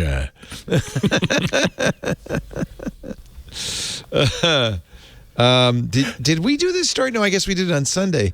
You know Halsey? Do you like Halsey? I like Halsey. I like her work. Did we do this story last week, Jeff? Sure. No idea. So she has a new record. Does Jeff know who Halsey is? Do you know who Halsey is? You would like her music. Kind of. I'll play a little. Here, listen. Here's a little bit of her music. So this is a TikTok that she posted. I'm not going to play the whole thing because I don't want Halsey to get mad at me. But she posted a TikTok. Now, maybe this was a publicity stunt. I don't know. She's playing the song, and then you know how they on TikTok put the text over it. Basically, she wrote, "I have a song I love. I want to release ASAP, but my record label won't let me. I've been in this industry for 8 years. I've sold over 165 million records, and my record company is saying I can't release it until they can fake a viral moment on TikTok. Everything is marketing, and they're doing this to basically every artist these days. I just want to release music, man, and I deserve better, TBH. I'm tired." In fact, after this, a lot of artists said, yeah, that's right. Our labels say go viral on TikTok or that's not a single. Gavin DeGraw shared a parody version of his 2003 hit singing, "I don't want to be on TikTok, but my label told me I have to." English songwriter FKA Twigs said her label was not only making her create and post TikTok videos, but they wanted her to post videos multiple times a day. So what the heck is Lizzo doing on TikTok? A, because she's got like the song You Can't Escape, but B, Lizzo's always on TikTok. Well, she responds to everything. And I'm like, is she just like, okay. She likes it, and she's even got a TikTok dance. So this article in TNW says Lizzo regularly shares memes, vlogs, and recipe videos on TikTok and heavily promoted her most recent release, It's About Damn Time. Please don't do your head I like can't that, do the head. Jeez. Can you do it, Ed? Just let Lizzo do it. No, just let Lizzo do it. No, I cannot, and I'm not going to try. I want to be able to. I can't. You get a Actually, here's what you do for that. You do. It's about damn time. It's about damn time. That's actually the move. Here we go. Ready? Yeah. Turn it up. Here we go. It's about damn time. There you go. Okay. Jeez. All right. Everybody do it. About damn time. It's about damn time. You go in a minute. In a minute. In 1 minute. In 1 minute. I'm Anita. Nope. Sentimental. Man or woman. Not man or woman. Man or woman. Man or woman. So pump me up. Okay, some of y'all be going, gosh. pump me up. No, Pump me up. Pump me up. Okay? Okay. This is pussy walking in my... This is how you do the dance. I love Lizzo. And by the way, I was waiting for you to do your. God bless her here. because she's not wearing any makeup or anything. She looks great. I just love her. She's real. Yeah. Gosh. Well, she's playing her. I think her internet persona is close to who she is, and she has created an authentic version of herself. You know what gets me with this story is What is that? What is I love her. What the fuck is this? What the hell is this? No, don't do that. Valencia C. You got to end it. You kept going. That was not right. I love her. 23 You should check her. She can play the flute, which I knew. But she's a very she good really flautist. Can play the flute. Did you see her at the Met Gala? She has her flute. She throws off her cape, plays something. She says, "That's all you're getting." Smart. You got to pay for this. You got to pay for this. You know, what I get about this story is there are artists that are in that position of saying where the labels tell them they need to go viral on TikTok, but there's just as many artists out there that sort of live in the whole democratization of creative arts where that's a good point. Going to TikTok first. That's a good point. And then the labels are coming to them after. You know, it's like they have the leverage then, and I don't get why they won't just do this themselves and say, you know what, I'm just going to build a bigger audience because maybe another label is going to come to me because of my following, not saying I have to have a certain type of following. Like this guy, the Maine lobster man. So this is quite possibly the biggest lobster that we have ever caught. And the only reason we were able to catch it is because he has small claws. At some point in his life, he lost his claws. And he grew back some new ones. So unfortunately... Oh, I thought he was going to sing or something, Jeff. Jeff put this in. He's a 100-year-old lobster. Don't eat it. Throw it back in. Yeah, that can't be good. Think about it. My father has very likely caught this lobster at one point in his life. So is my grandfather. What? And possibly my great-grandfather. What? Also caught it. If you want to get crazy, it's possible that my great-great-grandfather caught that lobster when it was a baby. They've all fished this same area for years. Well, that's kind of cool. To migrate through the same areas. But your great-great-grandfather, when he caught it, would have had it. A lot of people didn't really understand it. All right. He's been good eating then. Grandfather have caught it. It would have been legal size, but see, 90 that's years he explains. Ago, when he was young, could have been too small or too big. This lobster would have. Oh my God, lobsters look so much like spiders, and I cannot. I know. Anyway, at the end, he gives it a fish and sends it on there. He gives it a fish. Oh, he feeds it. He says, "Here you go, lobster. I'm sorry I scared you, and go have a fish." Let's say someone walks into your house, pulls you out at like gunpoint. I know. And totally traumatizes you, and then it's gives like, you a here's fish. Creme brulee. Have fun. Like, who cares? Well, it wouldn't happen in Sweden. They wouldn't give you a fish. They just throw you say, back. Lobster, you're on your own. Just throw you back. No, I thought someone else was cooking you you food, lobster. Go on. Fist for you. This is nasty. The joy of watching. This is fun. This is fun. This is another Jeff. I'm warning you. Yeah, it is. It is. The joy of watching a movie. Okay. All right. I love this. Through a Snapchat filter. So what he does is he's watching There Will Be Blood. Great movie. Very serious. Is it Daniel Day-Lewis who's in it? Who's in it? It is. Yes. It's Very, Daniel Day-Lewis. you drink my milkshake, I drink your milkshake. So he decides to filter him through the googly eyes Snapchat filter. And it's not quite the same. Let's turn on the sound here. Get the full effect. Now, I am a sinner. I'm a sinner. Say it louder. I am a sinner. I'm a sinner. Louder, Daniel. Boy, that's creepy. I am a sinner. I am sorry, Lord. I am sorry, Lord. Oh, that's just creepy. That is creepy. There's a whole thread Creepy. There's other stuff? Oh, yeah. Go up or down. This is the second one of the thread. What movie is this? So how do you do that? There's some dirty words there. I'm not going to play the sound. I don't want to take down. How do you do this? You just You point your camera. Well, so it's a new filter. The article below says this is I forget what they call it. It's a certain filter. It's like a googly eye. I don't know filter. how he then watched the movie through it. I'm gonna watch everything. Yeah, you know it's the greatest. You know what this? You know what's gonna sell? I've been wondering what the killer app for years. What's gonna be the killer app for virtual reality or augmented reality glasses? Imagine your augmented reality glasses could make everybody you meet look like that.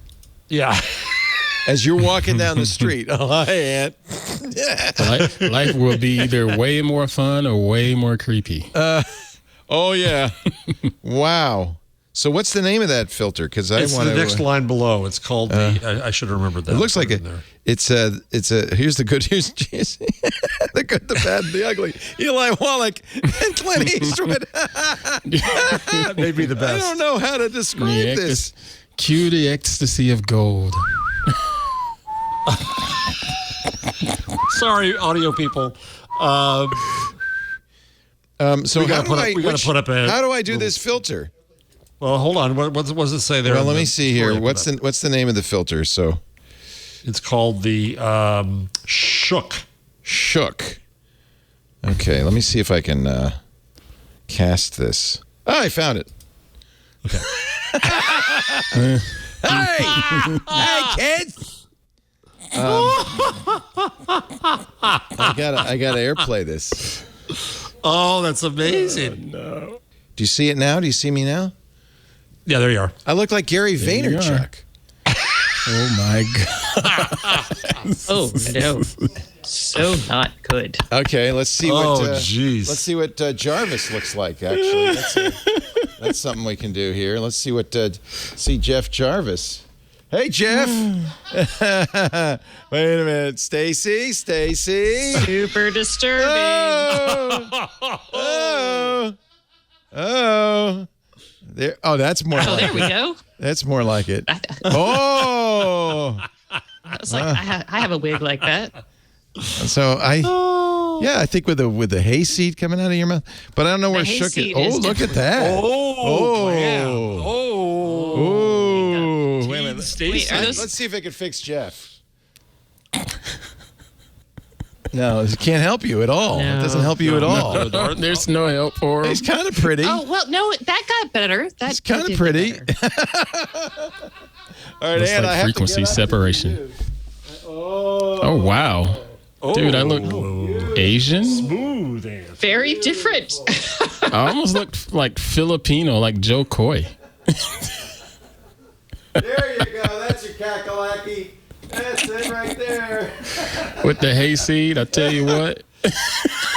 So I gotta find. What about? I want Jammer B. You got to walk over there for Jammer B. Come on over there, Mr. Jammer B. Let me find a good one for Jammer B though. I'm busy. He says he's busy. He says I'm I got one. I'm trying to manage this show. Hey, you know, this is so stupid. God bless the internet, folks. God bless the internet. Oh, leave Jammer B alone. Mama. No, leave him alone. No.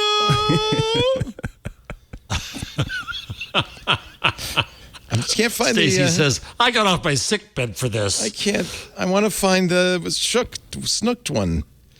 Although I think all movies. There we go. There we go. Let's see Jeff Jarvis now. Wait a minute. I got to flip you around here.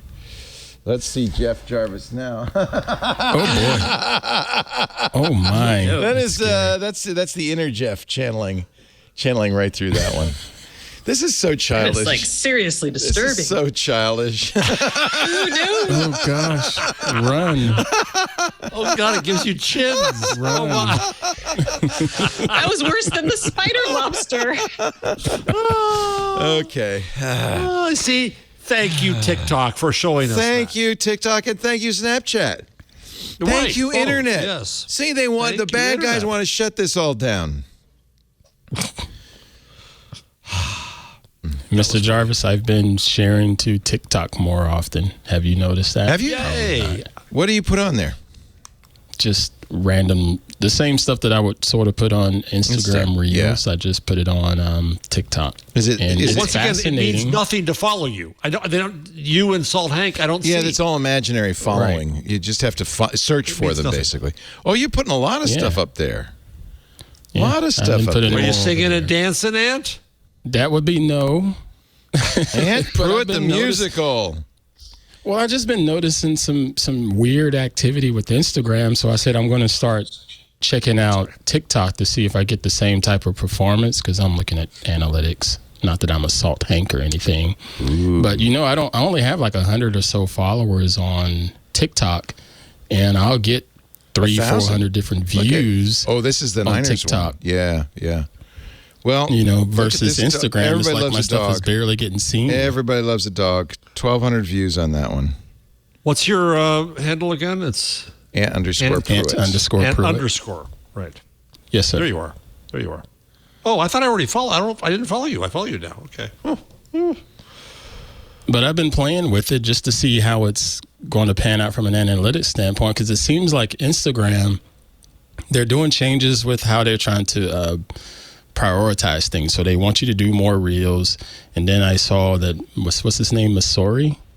Adam Masori. How you pronounce his last name? Adam Masori. He discussed Instagram guy, the potential of having more vertical photographs show up on the regular feed versus it just being inside of these stories. So I've even changed how I put my images on there, because I used to do them in a 1-to-1 aspect ratio. Now I do them in a 4-to-5 aspect ratio because they're a little bit longer, just to see how it performs there. And it's still weird because it seems like my reach is going down in Instagram, but my reach is going up in TikTok, even though I have, like 3,500 followers in Instagram versus 100 followers. And this is the fascinating thing about TikTok, and it's the thing my son is always trying to figure out and study, and he does A/B experiments. He does all sorts of stuff to see what generates more traffic.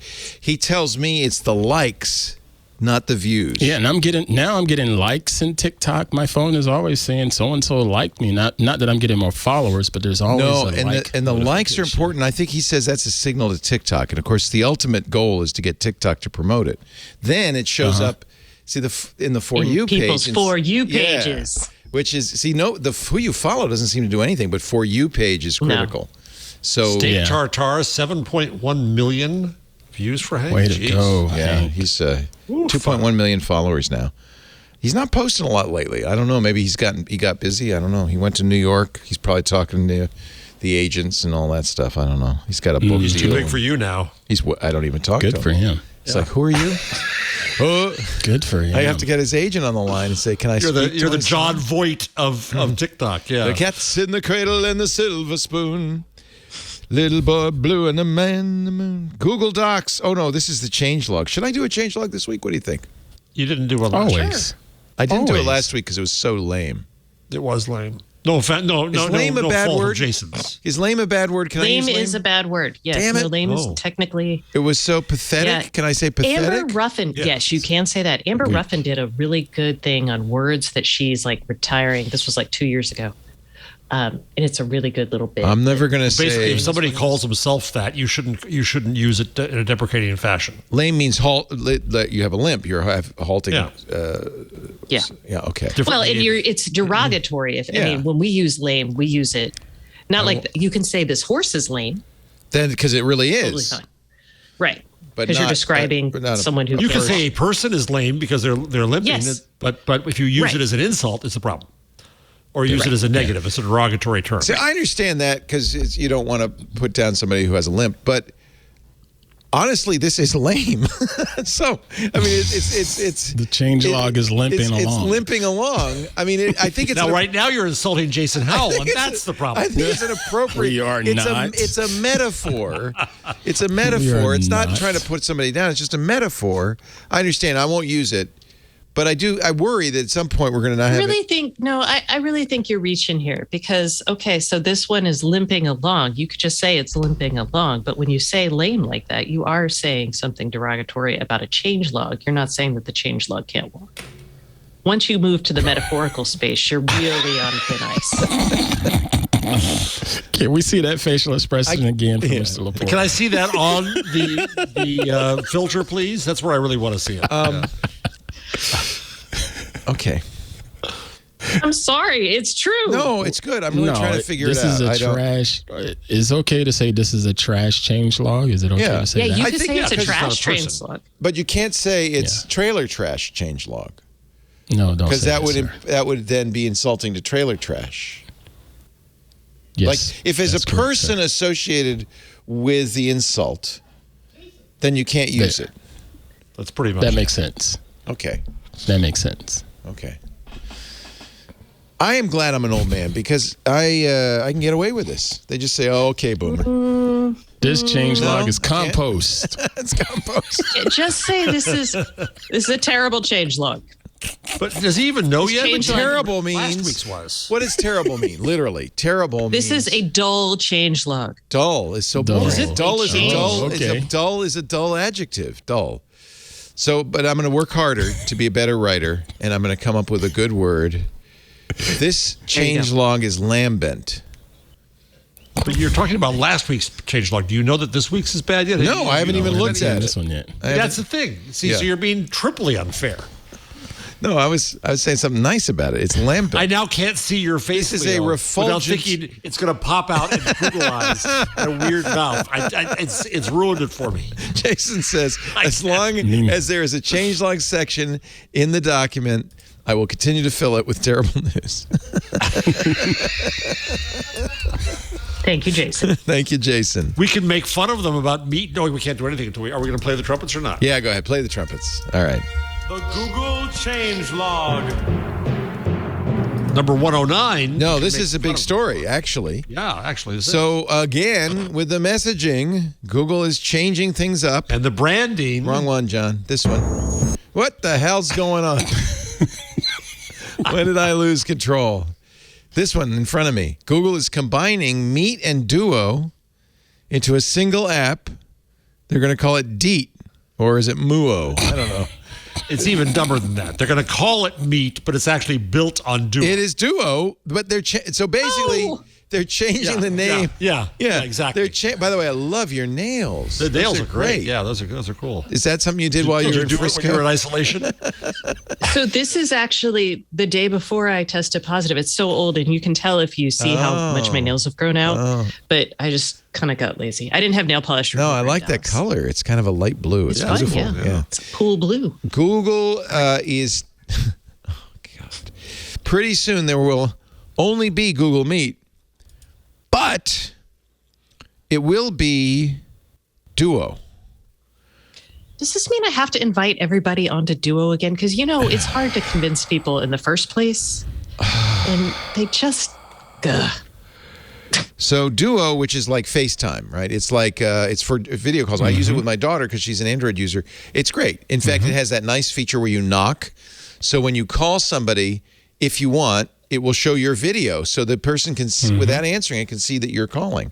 So you can kind of, talk to me, please, I beg of you, that kind of thing. It's so Meet, which is their Zoom, right? I don't know if they're going to add Zoom-like or Meet-like features into Duo. It's not clear.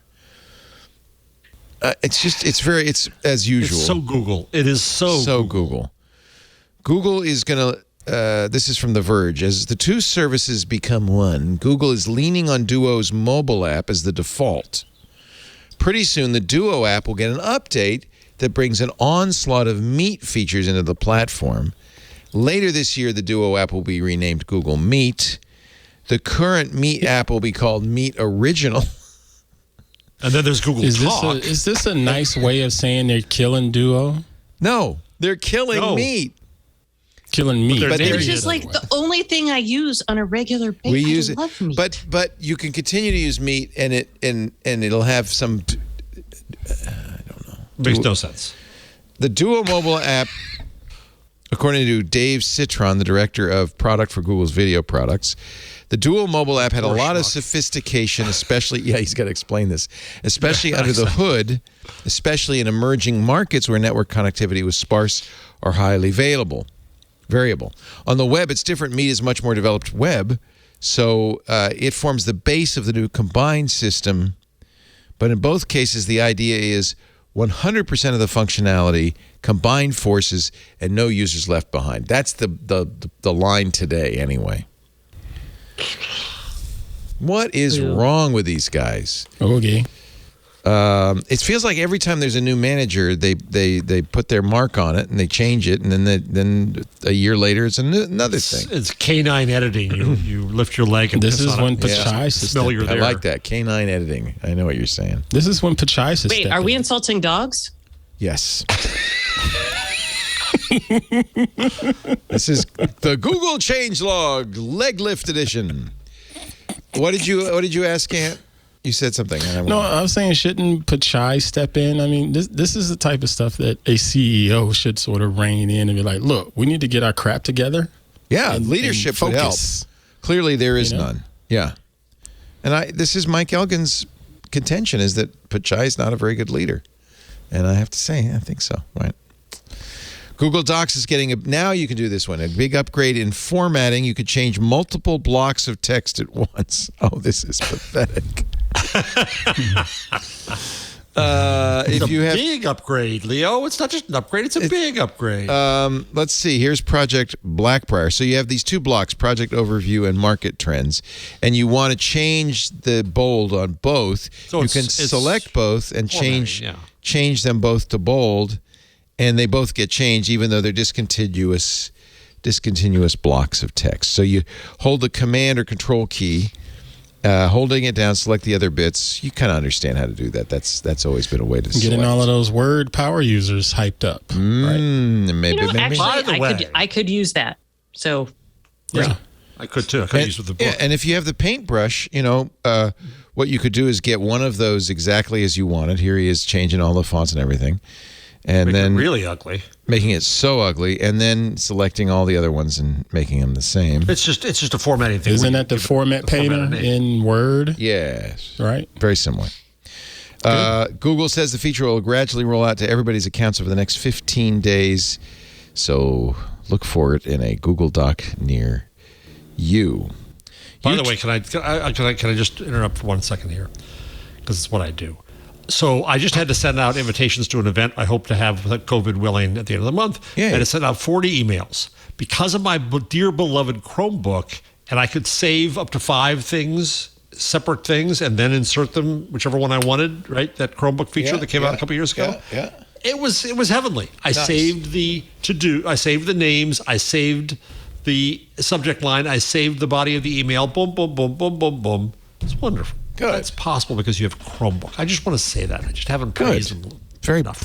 You're a power user, Jeff. What's a Chromebook? What is that? YouTube for Android and iOS. You're a nice guy, Ant. Can now connect to your TV for easy commenting and sharing. I have no idea what that means. Oh, great. This is exactly what we need in the world.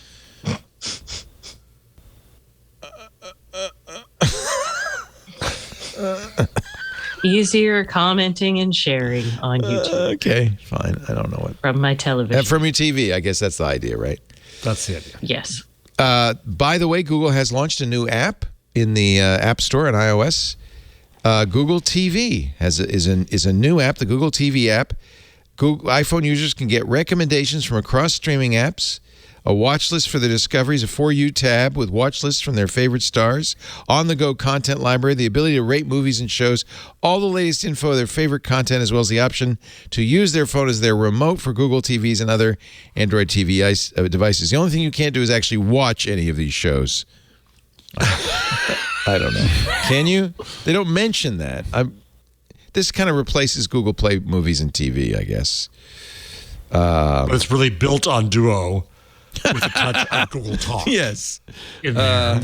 And Google Play Movies, which is dead because it's now YouTube Movies. We're going to build it on the Google Play with some Google Plus. If you had the Google Play Movies and TV app on iOS and you didn't delete it when they, deprecated it, it will turn into the new Google TV app. I was remiss. I should have downloaded this on iOS before the show, and I forgot. I meant to. I wanted to. You bring an Apple product to the show? I do, as well as a Pixel 6. I got them both. Okay. All right. Okay, don't worry. All right. Just relax. It's funny because it thinks I've already downloaded this. You know how you get the, you already downloaded it. It's not a new one, so I don't, maybe that's because I had play movies and TVs before. That's interesting. Mm-hmm. Search across streaming. But I want to check this because my question is, can I play something? But maybe, I don't know. Welcome to Google TV. You can tell it what you subscribe to. Huh? Do we care? No. It's change log. I care. It seems like it's kind of silly if all you can do is search for stuff. I see Stacey's head going down. So let me watch something. He says, move along. Hurry up. Oh, but when you say watch now, it then opens up the other app or the web. So it is just really kind of a search thing. All right, this is for you, Jeff. You better enjoy it. Chrome OS 102 is rolling out. USB-C cable alerts. Oh, you bought the wrong cable, you idiot? Yes. Yes. That's actually what it does. That's fantastic. Yeah, it'll alert you when USB-C cables don't support a display or, quote, isn't performing ideally for your laptop, or if it doesn't support USB 4 or Thunderbolt 3 standards, and that your Chromebook does, et cetera, et cetera. So this is great. This is, thank you, Benson Leong, who is the guy who, remember this, was reviewing Type-C cables. Cup. He was the USB cup on Amazon. He was saying this one doesn't work, this one does. He is a viewer.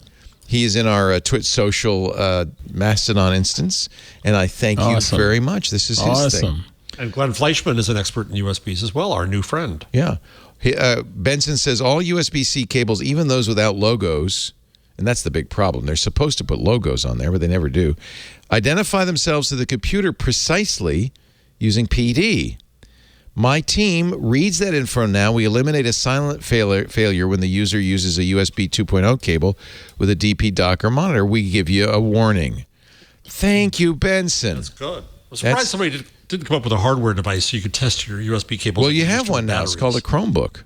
Or yeah. I don't have one. See, another reason to get a Chromebook. Will Chrome OS 102 probably won't be on? Will it be on all Chromebooks? Have you updated it yet? It's updating right now. Good. It's very simple. That's nice. Double tapping on a zip will now add extract all option in the menu. That's kind of what happens on a desktop, normal computer. Good. This is good. Chrome OS 102. Thank you. See what's new. And that's the Google changelog. See, that wasn't anything painful. That was refulgent. It was refulgent. Refulgent? It was good Lord. It was refulgent. I think Webster's is taking insult at that. I've got the thesaurus open and I'm not afraid to use it. Meredith targeting print investments. So this is interesting. As you know, Meredith, also much of Time Inc. is there, killed my baby, Entertainment Weekly in print, along with Eating Well and other magazines in print. And now, and there was a report 2 weeks ago, I don't think we mentioned on the show, that People magazine might actually go out of print. We did mention that on the show. That was a big story, yes. And they lowered the circulation from 3.2 million to 2.8 million, which is amazing. So now what they're saying is, this mass stuff, these big print stuff, we're not so interested in that. But little tiny niche stuff in print works. So to me, it marks once again the end of the era of mass media. Is the print? It doesn't support. You gotta bribe people with premiums and all kinds of stuff to get them to subscribe to a magazine just so you get advertising. You can't get it anymore. That market is gone. But witness this company, enthusiast stuff, they're saying still works in print. So Leo, I think you should come up with the Twit magazine. That's what this says. Yeah, that's interesting. Do it on Flipboard. Stuff? I think they mean putting Harry Styles on the cover of Better Homes and Gardens is what they mean. That's what they're really saying. This is an Axios story by Sarah Fisher. Thank you, Sarah. There is a typo, Sarah, because it says the company has several core print titles, which it does not. which mean that we're immature. We giggle at. They're actually, well, And your spell checker would not actually say tittle is bad is not a word, because it is. It's a jot and a tittle. People, better homes and gardens, real simple food and wine. It's a Bible thing. You just wouldn't understand. Travel and leisure, all recipes, Magnolia and Southern Living are core print tittles for. Is the name of the company Dot-Dash Mary? Yes, it is. Yes. What's with the Dot-Dash? That's the successor to all the stuff that Barry Diller put together, and he rebrands stuff like Google does, and he named it's all content factories, and he named it Dot-Dash. It includes College Humor, I think. Still, I forget what all. So one of the things Dot-Dash put out of business was Brides in 2019, but now. They're thinking of bringing it back because that is, I guess, which I used to work on.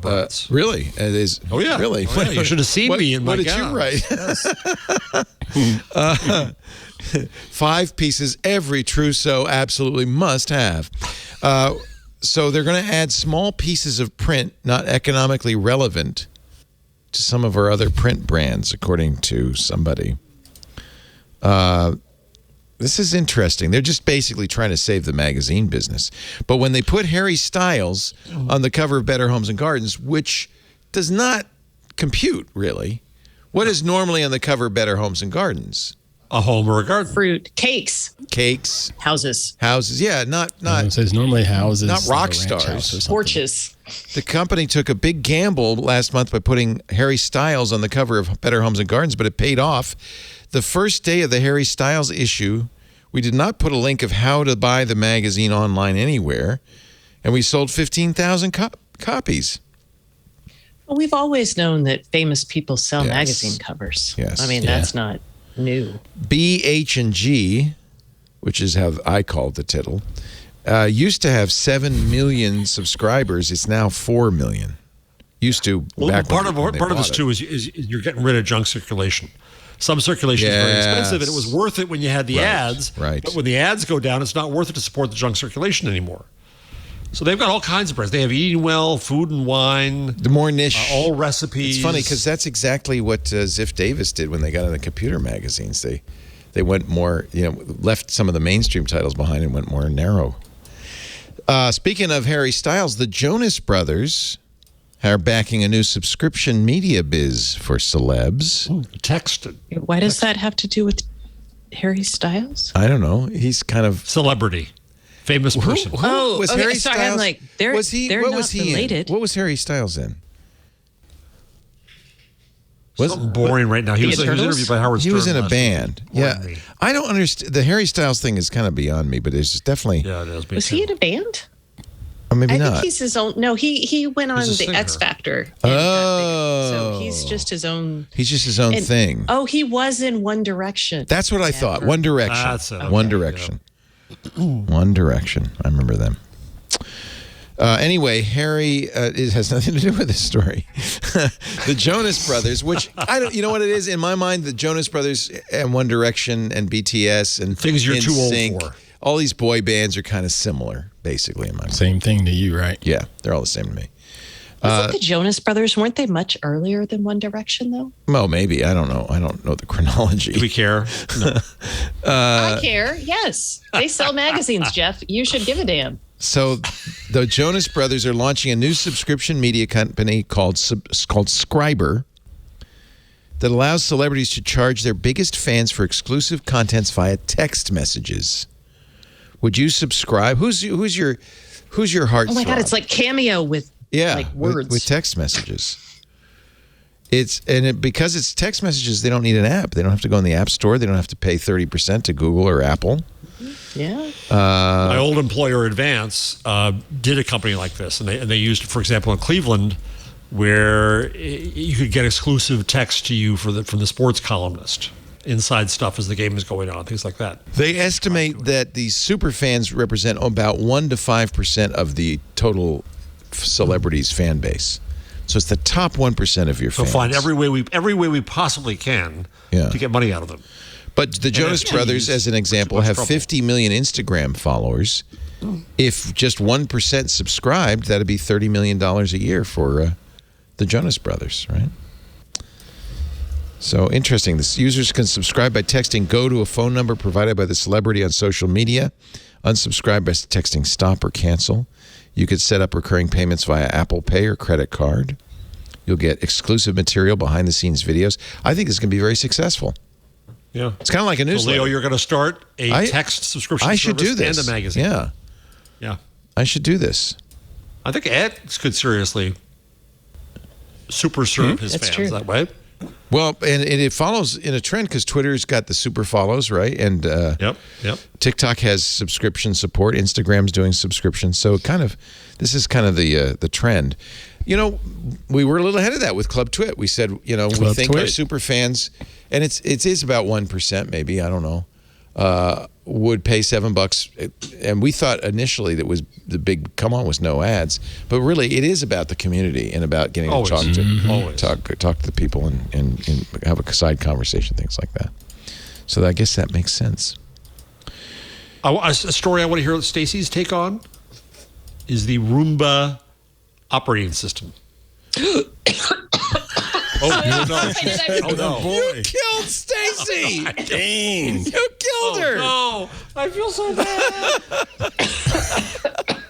I think she inhaled. Why'd you have to bring that up? Inhaled her beads. I'm sorry, Stacy. I won't say it again. I'm sorry.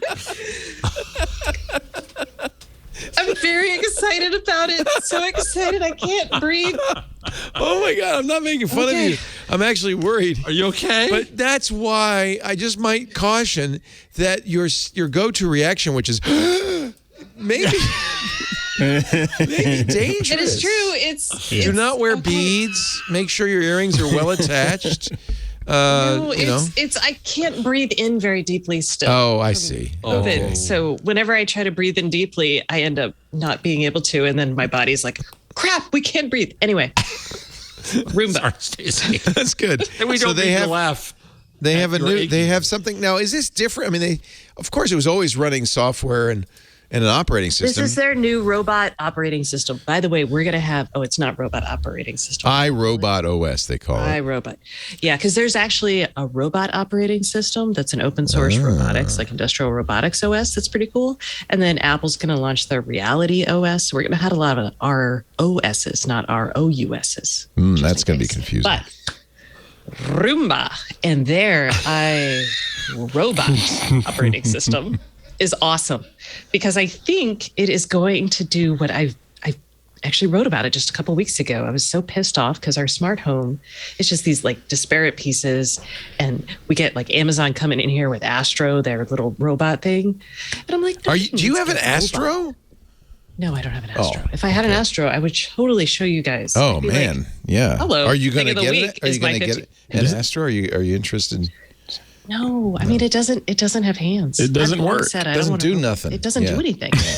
Unlike the iRobot, which you I argue that your smart home is the robot. And this actually, the software is what Roomba's trying to do is picture its little vacuum cleaner as part of this like property of other items in the home.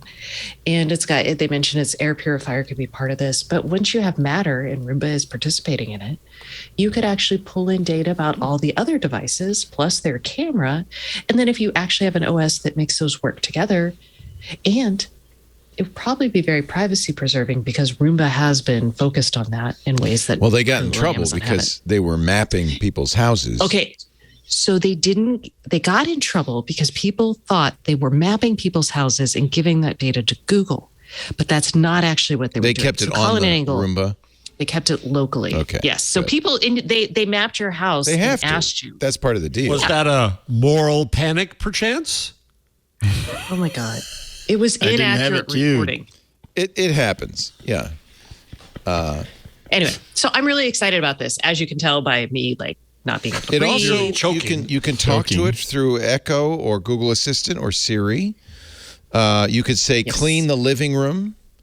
Well, you could do that today. Oh, okay. So what this is the next level of that is kind of this next layer of context and integration is what they're working on. Today, they have like the beginnings of that as part of, I think they call it their Genius OS is what it is. And it does things already. Like my Roomba will tell me, it'll be like, hey, yo, I see that your kitchen counter area has lots of crumbs. Do you want to right over here by the kitchen counter? Do you want me to create a special cleaning spot for that? And I'm like, holy cow, yes, I do. Thank you, Roomba. Oh, and you could clean up every morning after breakfast or something like that. Yeah. It would be smart enough to do that. I mean, I have a dog, so it's not an issue, but. Well, they also say that you can, during pet shedding season, which is right about now, you can have the Roomba do extra cleaning where the pet hangs out. So my only complaint, we've had many Roombas. They don't do a very good job. Are they doing a better job now? Do you use Roomba? Yeah, okay. You still have to. I actually talk a lot about this on my show. Here's my point. Oh. You still have to vacuum, right? It doesn't eliminate the need to vacuum. I don't have to vacuum my hard floors. I do vacuum my carpeted floors once a week. Actually, I don't. My husband does. Okay. Actually, and he may not vacuum all of them. Is that because the Roomba does not get them? Well, yeah. I mean, you just want a deeper clean. Right. But if it's not strong enough. Okay. Yeah. That was my question. Yeah. I mean, it picks up lots of stuff. It does not, and it picks up a lot of pet hair. And the pet hair, it doesn't pick up. It kind of creates into these little balls that like hang out, and then you're just like, oh, there's a pet hair ball. And you pick it up. And the beauty of this is the Roomba will actually drive around animals, like in this video. Yeah, my dog and the Roomba get along just fine. The dog is apparently getting a back scratch from the Roomba. Yeah, the dog's like, it's going right around, went around the nose. It's going down the legs. And I think the dog's enjoying it. Is it going to do a tummy rub? Tummy rub? It's trying to go in there. Oh, yeah. Oh, almost. Oh. They must have trained this dog so well. And I was like, appreciate it. Oh, thank you. Thank you. That was good. That was good for me. Was it good for you? That was good. So maybe we'll get a Roomba. I don't know. Lisa loved the Roomba, and she used as evidence that the Roomba worked. She would say, well, look at all this stuff it picked up. I mean, it's working. But I noticed. Yeah, it does pick up a lot of stuff. Yeah, but we still had to vacuum. We have a lot of carpets and area rugs and stuff. And then I've told the story before, the Roomba would get stuck every night. Do you do your Roomba at night, or do you do it during because you're not supposed to do it when people are around? The hardest part about all of us working from home, basically, is when do you run the Roomba? When do you Roomba? So we usually, we don't schedule, my Roomba's name is Terrence. So I'll just say, hey, Google, tell Terrence to vacuum the master bedroom. Oh, Terrence is about to do it. Sorry. Stop. Terrence is running. All right. There I go, boss. Oh, no. Now my phone. Hold on. Okay. All right. Sorry. This is life with Stacy. Well, and another famous problem with the Roomba is that it would, forgive me, but try to vacuum that. Pet poop. It has now since anymore. learned. Oh, good. Okay. I mean, that's the beauty of these learning systems. The software update will. Yeah. I love my Roomba. So, I mean, we use it every day. And $850 for the new one, the J7 Plus. Oh, yeah, but it comes with the thing. It comes with the sucker upper. The thing, It has the thing. Sucker How can upper. you not have the thing? What sucker upper?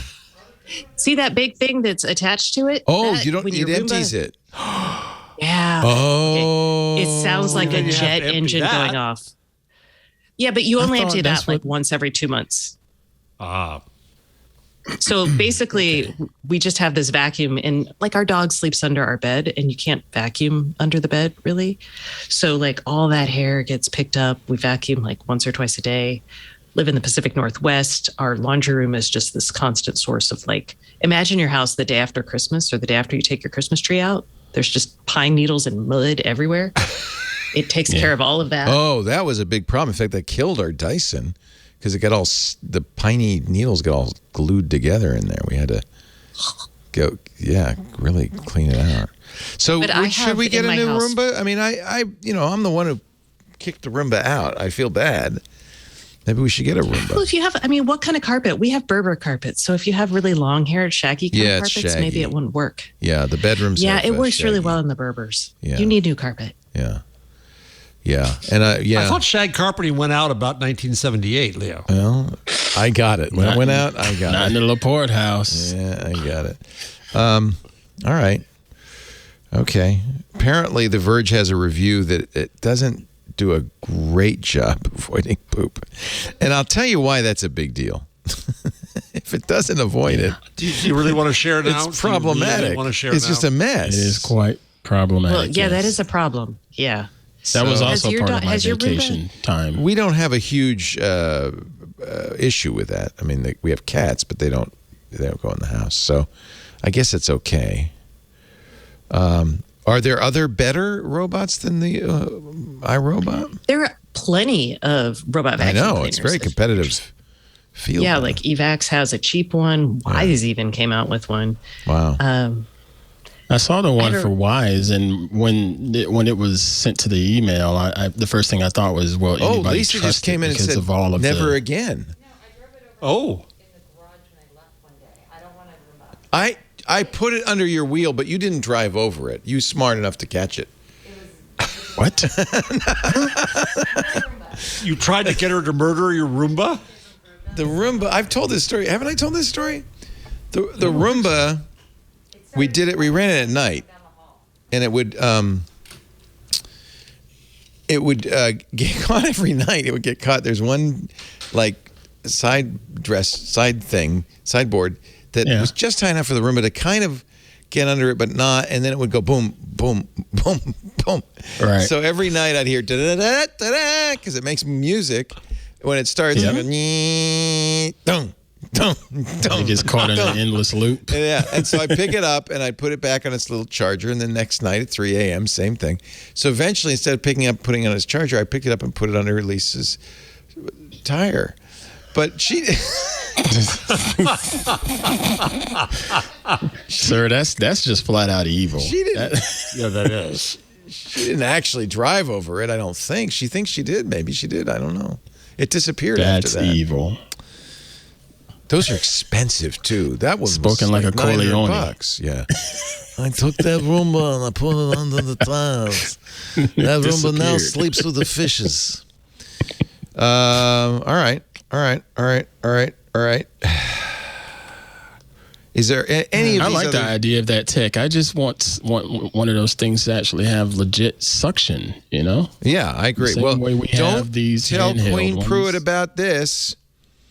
Uh-oh. This is the 10-minute robot manicure. You put your fingers in. Oh, dude. Yeah. Yeah. Sorry, honey, you've been replaced. That's a sore subject right there, sir. You have to go to a Target in Minnesota, so it's not yet a threat. 10 minutes for $10. You pick one of the 25 colors offered. You put your fingers in the machine one by one. The machine scans the nail, paints it, starting around the edges, working to the center, applies 2 coats at once, and it works. Oh, no. Well, you know, it's got 2 nozzles or something. I don't know what that means. It's the world's first. The benefit of having a Queen Pruitt manicure is you get to see her smiling face, and you get to. I know, you could talk, hand massage. I was about to say you get to talk to Queen Pruitt. What about She's that fun. Harry Styles and all that stuff? So this is from a company called Clockwork, and it paints your nails right in there. I don't know. Wow. It seems like I could do. It's not a manicure. That's just a nail painting. Nail polish. Seems like I could do that. It looks like your Polish finger change. is trapped and you can't get it out. Term. Eesh, I know. It's pandemic This is friendly. not an episode of Saw, Mr. Jarvis. Yeah. All right. I think I've done the changelog. I think we almost killed Stacy. I think it's time to do the final ad to get your picks of the week. I don't think there's much more we can do here today. Our show today brought to you by New Relic. If you're a software engineer, you've been there 9 p.m., midnight maybe. You're unwinding, you're relaxing. Maybe you're even fast asleep, then your phone goes off. There's an alert, something's broken, and you're going, oh no, was it that commit I pushed right before bed? Is the server down? Is the cloud down? Your mind's already racing. What could go wrong? Back end, front end, global server, network, cloud provider, slow running queries. You got the whole team scrambling from tool to tool, messaging person after person to find and fix the issue. You've been through this. You know.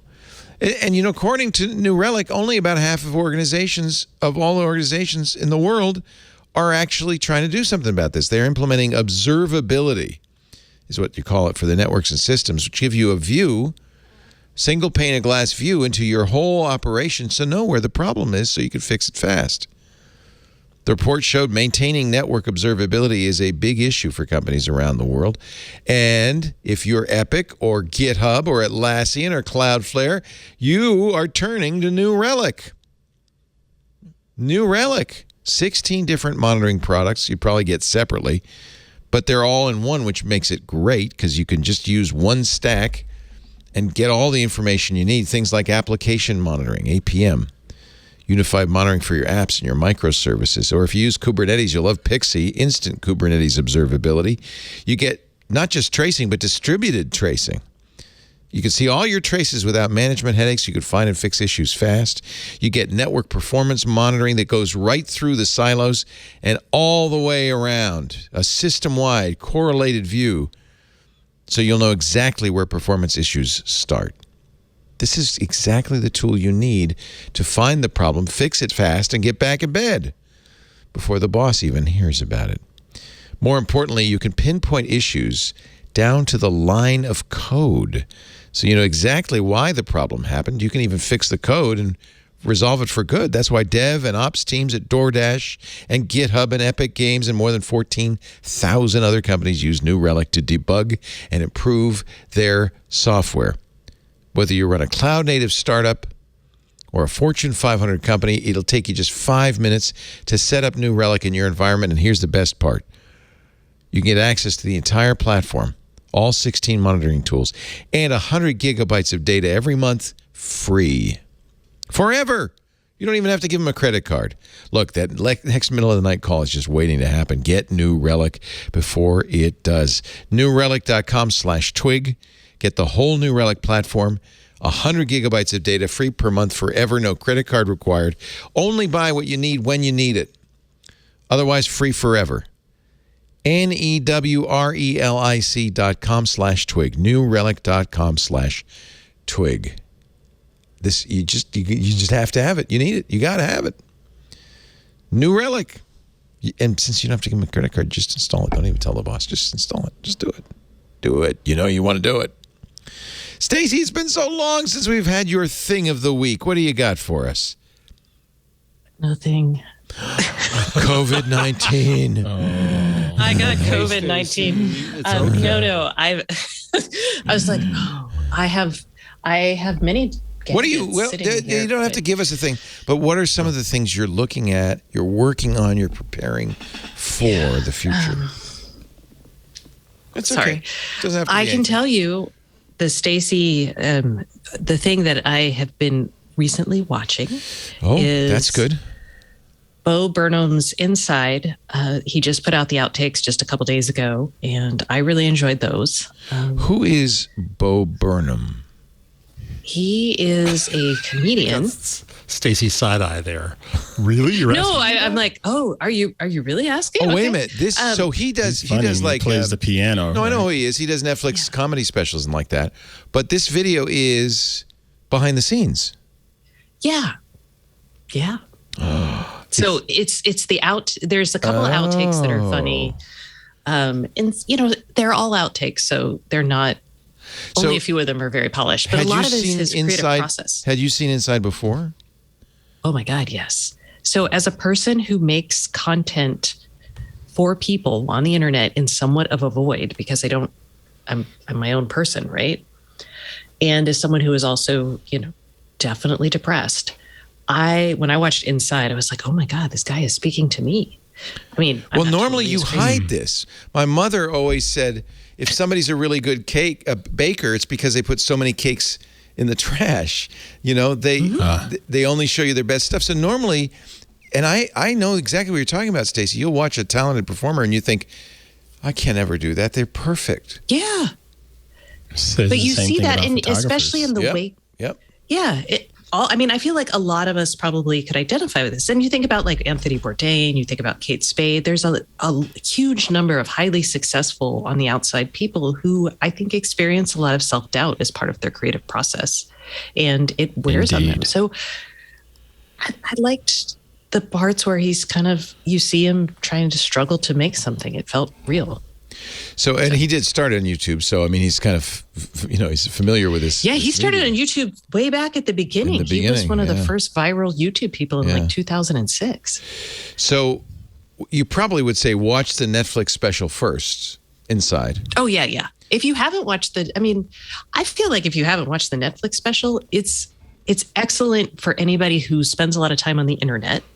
So, and then it's pretty I gotta watch this. I tried to watch. Have you never seen it? No. I tried. Neither have I. You should check it out. You know why? Why? Yeah, I will. He did all of this himself, and the lighting and the camera work is awesome. Like really creative. Like and he did it all himself. So it's not a stand-up special, Inside. No. It's what is it? I didn't realize you hadn't seen it yet. Never heard of it even. No, I hadn't seen it. It recommended it to me, but I hadn't watched it yet. Yeah, let me Netflix recommended it to me. I tried to watch Ricky Gervais last night, and it was awful. No, go watch Inside. You'll enjoy it. Awful. I love Ricky Gervais. I love The Office, but I'm sorry, I don't love him anymore. What a jerk. Okay, so good. So I need something to watch. It's comedy though, right? I'm not. It's hilarious. Here, if you do Google "Welcome to the Internet." His musicals are funny, Mr. Jarvis. Just do the YouTube right version of "Welcome to the Internet." Well, I just have the whole. This is the Netflix. I mean, I won't play it. Oh no, do the polished bit. Just like this is the polished one. Yeah, this is it. This is Bo Burnham's. I'll just jump to just so we can see the lighting. Oh, so he's in his house. He's playing songs. He's doing what a YouTuber does. Yeah. Is it funny or is it music? What is it? It is both. It is all of the above. Oh, see, that was Welcome to the Internet right there. Yeah. Oh, okay. So I'll watch this. This is 4K and high quality and polished and all that stuff. A couple of hours, but then watch the outtakes because then you'll see that he goes through the same struggles we all do, except he has an air conditioner. So yes, he does have an air conditioner. Yeah. So that's maybe one little difference. Wow. So this is interesting. Sounds like he's very creative, very talented. There are tons of creative people on the internet. It's amazing. At last we can see them. There are. Yeah. Yeah. And this guy's probably not a guy who would have gotten a network television special. No, he went viral, and he actually talks about that on the thing. I'm sorry, I'm just jumping all over you and my enthusiasm. Jump all over me, baby. It's fine. Oh. Did you call her baby? No, I didn't mean that. I just meant it's okay. My friend. Oh, no, I just meant it's okay. I would have said that to anybody. It's okay if you try to have. I believe it. And that's exactly how I would react. I'd be like, oh. I don't mean literally. Leo lessons. It's not lame, and she's not a baby. Certainly not. Friend. Jump all over me, friend. Go. That's no better. Jump on. I don't mind if you jump in. Please, I appreciate your enthusiasm. There you go. Yeah. Okay. All right. Someone else go so we can get out in time. Like, this is awkward. Jeff, baby, you got a number for me? Well, honey. Sweetie cookie. I'm going to do this one. So one of my contentions in defending the internet and trying to explain where it fits in the world is that each new medium since print, yes, I'm in a Gutenberg moment, take your gulp, when it brings more people into the public conversation, those who controlled it before resent it and resist. The Reformation meets the Counter-Reformation. And what's happening on the internet these days is that people who were not at the table to set norms and decisions and power are now there, and it peeves the people who were there. But we've got to not lose sight of this magnificent diversity of creators and talent that we see coming on. So there were 3 stories that just came absolutely out of everywhere else, but I put them together in one place because I thought they spoke to this. One is about the people at the center of Black Twitter. One is about TikTok honoring the class of 22 LGBTQ trailblazers. Another one is the LA Times talking about the old guys TikTok and how they've become incredibly popular. And it just reminds us that this is the value of the net, of social media, of creation there, is the voices who were not heard in mainstream mass media, run by old white men that look like me, but they're less pink. And we get that value out of them now. So if you look at the people on Black Twitter, I'm completely lost here. So every time you do this, you always have a bunch of links, and I'm listening and trying to figure out which of the links is he going to. But I don't. I was about to do that. I'm seeing. Well, wait a minute. I'm seeing Pitney Bowes Amazon stats. No, it's up. You Scientists ignored my, discover you ignored biggest my plant earlier on story. Earth and how much companies pay. This has nothing. You ignored. I tried to. I did a teaser earlier. I wanted to do celebrating identity on the net. It's there in green at line 40. Line 40? Wow, way up there. I went back because you didn't let me do my story that I wanted to do because it's not a democracy after all. So I just decided to be an insurgent. I'm sorry. Okay, let's do it now. That's fine, and that's what I'm doing. We'll save Pitney Bowes for another day. Plus, the Pitney Bowes story was boring as cold sausage. Which one should I? So you want to do line 40? Who are the people at the center of Black Twitter? Black Twitter, right? And it's a great list. Now, some of this is stuff that they don't want me watching. They want to do what they want to do. I subscribe to a lot of these people. I actually asked Lovey, I said, who should I follow years ago on Twitter? And she gave me a whole bunch. And a lot of these people, although it's always growing, which is fun. It is. It's great. And I follow a lot too, but I added a few more today. This is a good list. So these are some I'm not welcome to join in on. They're having a conversation among themselves, and that's fine. Well, you don't have to say anything. Can you listen? Yeah, of course you can, but some of it's not meant for me. It's this is the moment when I always praise the book Distributed Blackness by Andre Brock Jr., which I highly recommend, and Black Software by Charlotte McElwain, about this creating a space for a community online, which you can do. You don't have to be mass. You don't have to talk to everybody. You can talk among yourselves, and that's the beauty of the net. And a lot of these people don't have a huge number of followers. And they don't need Raven only has 4,000 followers. That's great. Before the steam-powered printing press, the average circulation of a daily newspaper in the United States was 4,000. It was big enough to be a newspaper then. It's big enough now. Yeah, I think, absolutely. I don't judge somebody by the number of followers they have. So then next we have Teen Vogue with the LGBTQ. Who has become very much a political force in this world. Absolutely. So the LGBTQ trailblazers on TikTok. And we don't have to go through these particularly, but it's just making the point again. But then I would go to the next story of the LA Times about the old guys. And there's one video in there because it's really charming. It's always pride on old gays TikTok. So these four guys are on TikTok all the time. They come across my feed regularly. And there's one video sample of them in there. They're great. This one with Rihanna, the music from Rihanna? Yeah, the Rihanna one. Yeah. Following you. Really? Oh, you're kidding. Oh my God. So much. Really? She's the queen. She's one of many. Such a beautiful, talented woman. You got Rihanna. You got good taste, my sister. I was going to say, why thank you. Why would such a beautiful, talented woman of Rihanna be watching us? Because we're entertaining, aren't we, Rihanna? Or maybe it's because she thinks of us. So that's great. It's just. And do y'all know her nickname? No. No. Riri. What? Riri? And I've heard that before. Riri? So they obviously have somebody egging. That is everybody's parent. Wee wee. Is that really? So there's obviously somebody egging them on, and so what I get from this really is there's a kind of younger guy behind this. Well, that happens a lot. I got to put you on TikTok. No, there's not. They do their own thing. I mean, they do. There might be younger people involved, but they have their own, anyway. Nice. It's their show. You want to see 19 million views on TikTok? Here. Oh, jeez. Maybe I'll stop now. How about that? No, go ahead. They're dressed in bunny suits. It's not playing for some reason. Here we go. Let's try it again.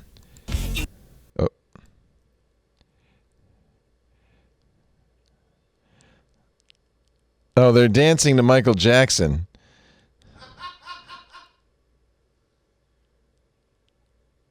What? That's a lot of views for four guys in bunny ears and blue sequin shorts. The only point here is God bless the internet. Just out of curiosity, people can be themselves. Are these guys my age? Just out of curiosity. I think they probably. Does it say in the LA Times story how old they are? CBC number. Oh my I feel God! like they're older than that. I hope they are. I think so. Praise the Lord. I hope they are. They don't. I don't think they. Oh, wait a minute. a canny director / stylist / social media manager, a 35-year-old named Ryan's push for TikTok was driven by a desire to give people a behind-the-scenes look at the old gays. So, yes, I was right. There is a 35-year-old media guy who said, I got a handler. A handler. Did you see the Holocaust survivor who just came out with a book? Her grandson or great-grandson interviewed her regularly on TikTok, and then he just came out with a book, and it made the New York Times bestseller list. Wow. This is what's happening on TikTok. That's cool. So she's 90, like 90. Two of the guys are older than me. There's two 78-year-olds.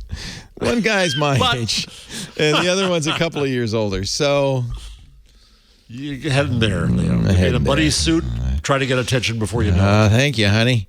All right, let's move on to Ant Pruitt and his picks of the week. Okay, my picks are, because I didn't do too much research, but I did know about Canon's new R7 and R10 cameras. The R10 is an APS-C mirrorless camera where they're basically just saying, you know what, all of those DSLRs are dead, so we're trying to bring people into the mirrorless world, but with a smaller of their budgets, a smaller sensor and a smaller price. Yeah, $1,000, not bad. Sensor, so this one's $1,000. Yeah. Then they have the R7, which replaces the. This is the one Henry wants. Yeah. No. This is replacing the old 7D, which was another APS-C DSLR. Okay, good. So, but it was a little bit more expensive. This one is about $1,500 because you're going to get 4K 60 frames per second, oversample, 32 megapixels sensor. So it's got a little bit more beefier specs, but it's still a smaller sensor. It's not a full frame sensor. Well, there's nothing wrong with an APS-C sensor. It just depends on what you want to look like. But yeah, they announced those last week, and you can pre-order them whenever you want to. You're probably too young to remember a film camera, the Olympus OM1. Do you remember that? It was. I've seen the lore. It was a classic. Actually, you could still, buy them on eBay and Amazon. They were beautiful. Here's one for $252. Classic. I loved them. This was I think one of my first 35 millimeter cameras. I think I had that too. Yeah. Oh, it was and this was back in the 70s, I think. Yeah. Yeah. The Nikon my grandmother had that I broke looked like that. Yeah. It was an old film camera. Is that how you say it? Yes, Nikon. Most people say Nikon. I had no idea. I did. Yes. I'm like, oh my gosh, I've been saying it wrong my whole life. Thank you. Yeah. Sorry. No judgment. It's all right. But I've been around them enough, and they always said Nikon. But yeah, that the one that my grandmother had looked like that, and that I broke. That's the one that really got me into tinkering with stuff, because I broke it and didn't want her to know I broke it.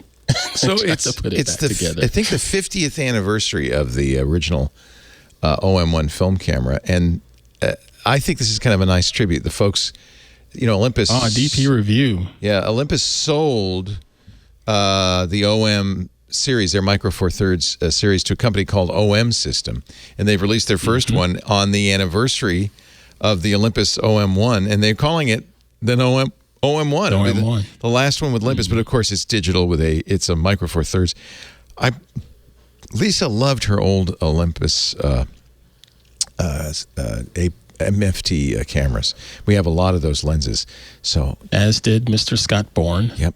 Yes, he was a big fan. I think he still is, because he said he still likes them. Yeah, my hand was getting heavy on the big, heavy cameras, and these are really amazing cameras. So they just released this. I thought I'd get it for Lisa before the cruise, so don't tell her. But it just came out, and I think it's quite a beautiful camera. But we'll do a review. That way I can write it off. So there you go.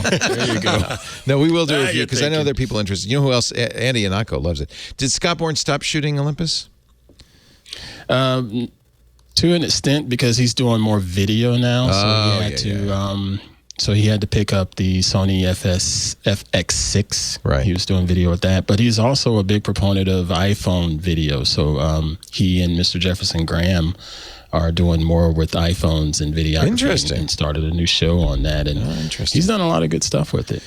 So this does pretty good video too, actually. He might be interested in it. They've improved the video a lot. They've stacked the sensor and all that.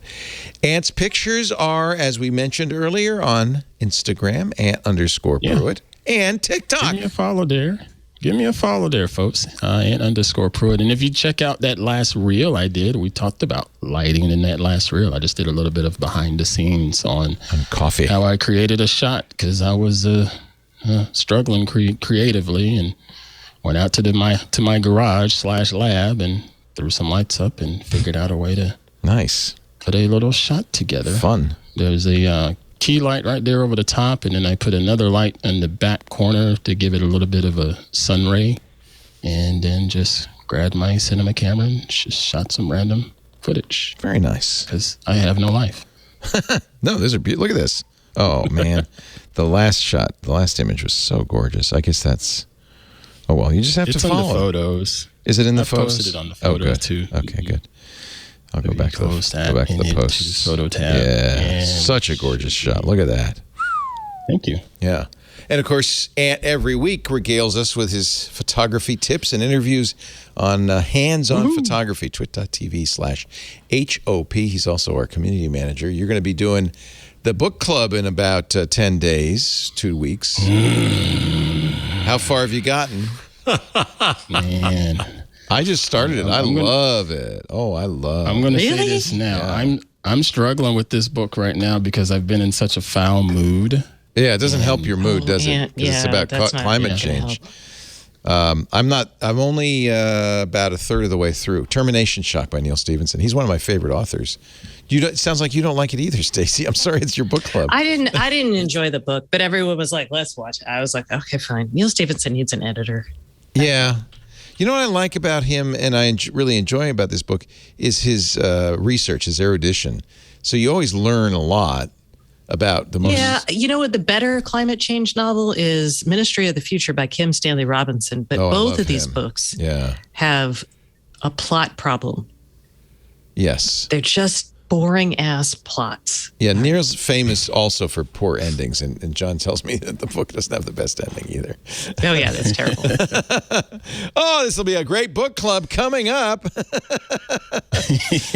Well, we can, still join the club. They don't have to all be good. Join the club. Yeah, join the club. Well, they can. It's fun to listen to. Have a minute critic. It's fun to listen to complaints. Sometimes. I'm coming in to defend it. I'll come in to defend it because I really loved the whole thing about the the Sikh religion. Sorry, not the Sing. Yeah, that Sikh was religion. fascinating. Yeah. I enjoyed it because I had 2 friends who were Sikh growing up, and I was just like, hot damn, there they are. Look at them looking like badasses. I was really excited for them. Well, we'll talk about it. That's Stacey's book club. That's June 16th. We also have Alex Lindsay. You can ask me anything next month, and I imagine a few more events coming up. Lots of great shows. I'm actually working on a event with some of our members. I'm going to figure out a time to get all of them together. Oh, I'd like to meet some of these people that we've been talking with behind the scenes. I'm going to do a bit of a fireside chat with them. Good. Just again, I'm working on it. I was off last week and I refused to do work, so just give me some time. Yeah. Good. I look forward to that. That will be very fun. One of many things going on in Club Twit. If you're not a member yet, go to twit.tv/Club Twit. $7 a month gets you ad-free versions of all the shows. Entrance into this most exclusive club and the Twit Plus feed, which is always fun. Mm-hmm. Thank you, Aunt Pruitt. Stacey Higginbotham's at StaceyOnIoT.com. You made it, Stacey. You made it. Jeez. I did. What a soldier. Jeez, you are. What a camper. Tough. You are tough. You put up with me. You sit here for hours gassing about nothing. We appreciate Fighting off COVID. She's got a much better podcast with Kevin Toffel. It's fantastic. You'll find that at StaceyOnIoT.com, the IoT podcast. And any events coming up, Stacey? You probably want to rest for a while. I'm doing it next week. I am in Wisconsin in Green Bay talking about IoT security. Oh, my God. God. All right. Hardest working woman in showbiz, ladies and gentlemen. So Stacey, it's all about IoT security? You don't regret going to the event in San Francisco? Or do you? It was the event in Dallas. Oh, is that right? You were in Texas, right? What event? I'm sorry. Did you regret going to the event? Oh, no, it was actually a really good event up until getting COVID. I enjoyed, it was a smart home event held by Parks Associates. So nice. It was good for a bunch of reasons. The number one reason was I got to see like all the people from the smart home industry and pass them COVID. And I got to like have this event with Parks, and I had a weird history because they kicked me out of one of their shows a couple of years back. So it was my first time back with them. Kicked you out? They kicked me out because I kept noting that every panel was really a manel, and I found that upsetting and frustrating. And they were like, could you please I remember stop this. saying that? I remember this. You were tweeting about it, right? Yeah, I was miffed. But respect. They had women this time. Yeah, see? And it wasn't just me. Yeah. So I was like, I got to give them credit. They brought me back, and they were like, all right, we got women. I totally remember that. That was a big furor, and I was proud of it. It wasn't a furor. It was just. It was a Twitter furor. It was surprising. No one's ever kicked me out of an event. I felt like truly an awesome journalist. I was like, yeah, I've made it now. Yeah. Truth to power. Hey, unlike me, they invited you back after they kicked you out. Right. Jeff Jarvis, ladies and gentlemen, he is the director of the Townite Center for Entrepreneurial Journalism at the Craig Newmark Graduate School of Journalism at the City University of New York, buzzmachine.com. What's the story with your book? I haven't really announced it anywhere yet, but the Gutenberg Parenthesis will be published by Bloomsbury as an academic and trade book, coming out by the start of the next year, I hope. That's really good news. Congratulations. Congratulations. Thank you. That's Thank a you. very I'll go with Mazel. I'll be the one to say congratulations, baby. Well done, honey. See? Don't ever let them tell you just because you're a pretty face, you can't write. Oh, man. No, actually, that's a very prestigious publisher. I know you were looking. You got a good one. That's good. First try. That's a big deal. Yeah. Thank you, everybody. It's good to have you all back. Now, you're not going to be here next week, right, Stacey? No, I'm in Wisconsin talking about IoT security. Desert us again. Well, I'm going to tour Lambeau Fields. Is that a thing? Oh, I'm so jealous. Yes. Oh my gosh. I'm a Green Bay fan. Oh, he was a huge Green Bay fan. Our son Michael, he is an owner. He has a share in Green Bay Packers. Because it's the only NFL team that the fans own. They own the stadium too. The public. It's a wonderful. I'm so jealous. How fun. And there's cheese. Yeah. There's lots of cheese. I'm very excited about the cheese. A lot of cheese. A lot of. Oh, I wish I could go. I know. We were going to drag Michael to the Niners Green Bay game in December. I was going to make him paint himself green and gold and say, take off your shirt. But cooler heads prevailed, or warmer heads in this case. Cheese heads prevailed. Well, have fun, Stacey. We'll see you in 2 weeks, I hope. Yes. Jeff, are you going anywhere that we should know about? You're going to be around for a while. No, I'm going to Virginia next week, but then I'm driving back early in the morning so I can be here in thank time you. For the show. Thank you. Because, yes, and you'll be here next week. Yes, sir. All right. And I think we're Stacey, talking. it is very hard sometimes to replace you. You should know. It is. We have to work really hard, but we are working on somebody. Ones. Yeah, Jason works. Is it because y'all are trying to not make it a manel? That's exactly right. No manels here. But I think we may have a fella on next week if we can't get the gal that we're trying to get. Because how can you replace Stacey? You can't, and that's the truth. I mean, I'm glad you didn't die. Me too. Yeah, really am. And I'm especially glad I did not die in Dallas at the official hotel of the Dallas Cowboys. The Frisco, Texas Omni Hotel. How was the takeout? But you didn't care. The room you couldn't taste it. They had tacos, but they couldn't taste the tacos. They had some of my favorite taco restaurants, and I did get and I got queso. I could actually taste queso, so that was nice. Oh, good. Well, because it's basically like creamy, and then I'd add like a lot of spice to it, and then I was like, "Oh, this is spicy, creamy, delicious." See if they have queso in Wisconsin. They have cheese curds. No, it's fried cheese curds, my man. Oh, fried cheese curds. Squeaky. Squeakers. Oh, it's the best. I can't wait. Thank you, everybody. I'm really excited. We do This Week in Google every Wednesday around about 2 p.m. Pacific, 5 p.m. Eastern, 2100 UTC. If you want to watch live or listen live, go to live.twit.tv. After the fact, you can get the show at twit.tv/twig. There's a YouTube channel. Of course, you can also subscribe in your favorite podcast player, and that way you'll get it automatically. Do us a favor. If your podcast player lets you review, just give us a 5-star review. Let the world know how great this show is. Thanks for being here. We'll see you next time on Twig. Bye-bye. Don't miss All About Android every week. We talk about the latest news, hardware, apps, and now all the developer-y goodness happening in the Android ecosystem. I'm Jason Howell, also joined by Ron Richards, Florence Ion, and our newest co-host on the panel, Wen Tu Dao, who brings her developer chops. Really great stuff. We also invite people from all over the Android ecosystem to talk about this mobile platform we love so much. Join us every Tuesday, All About Android on twit.tv.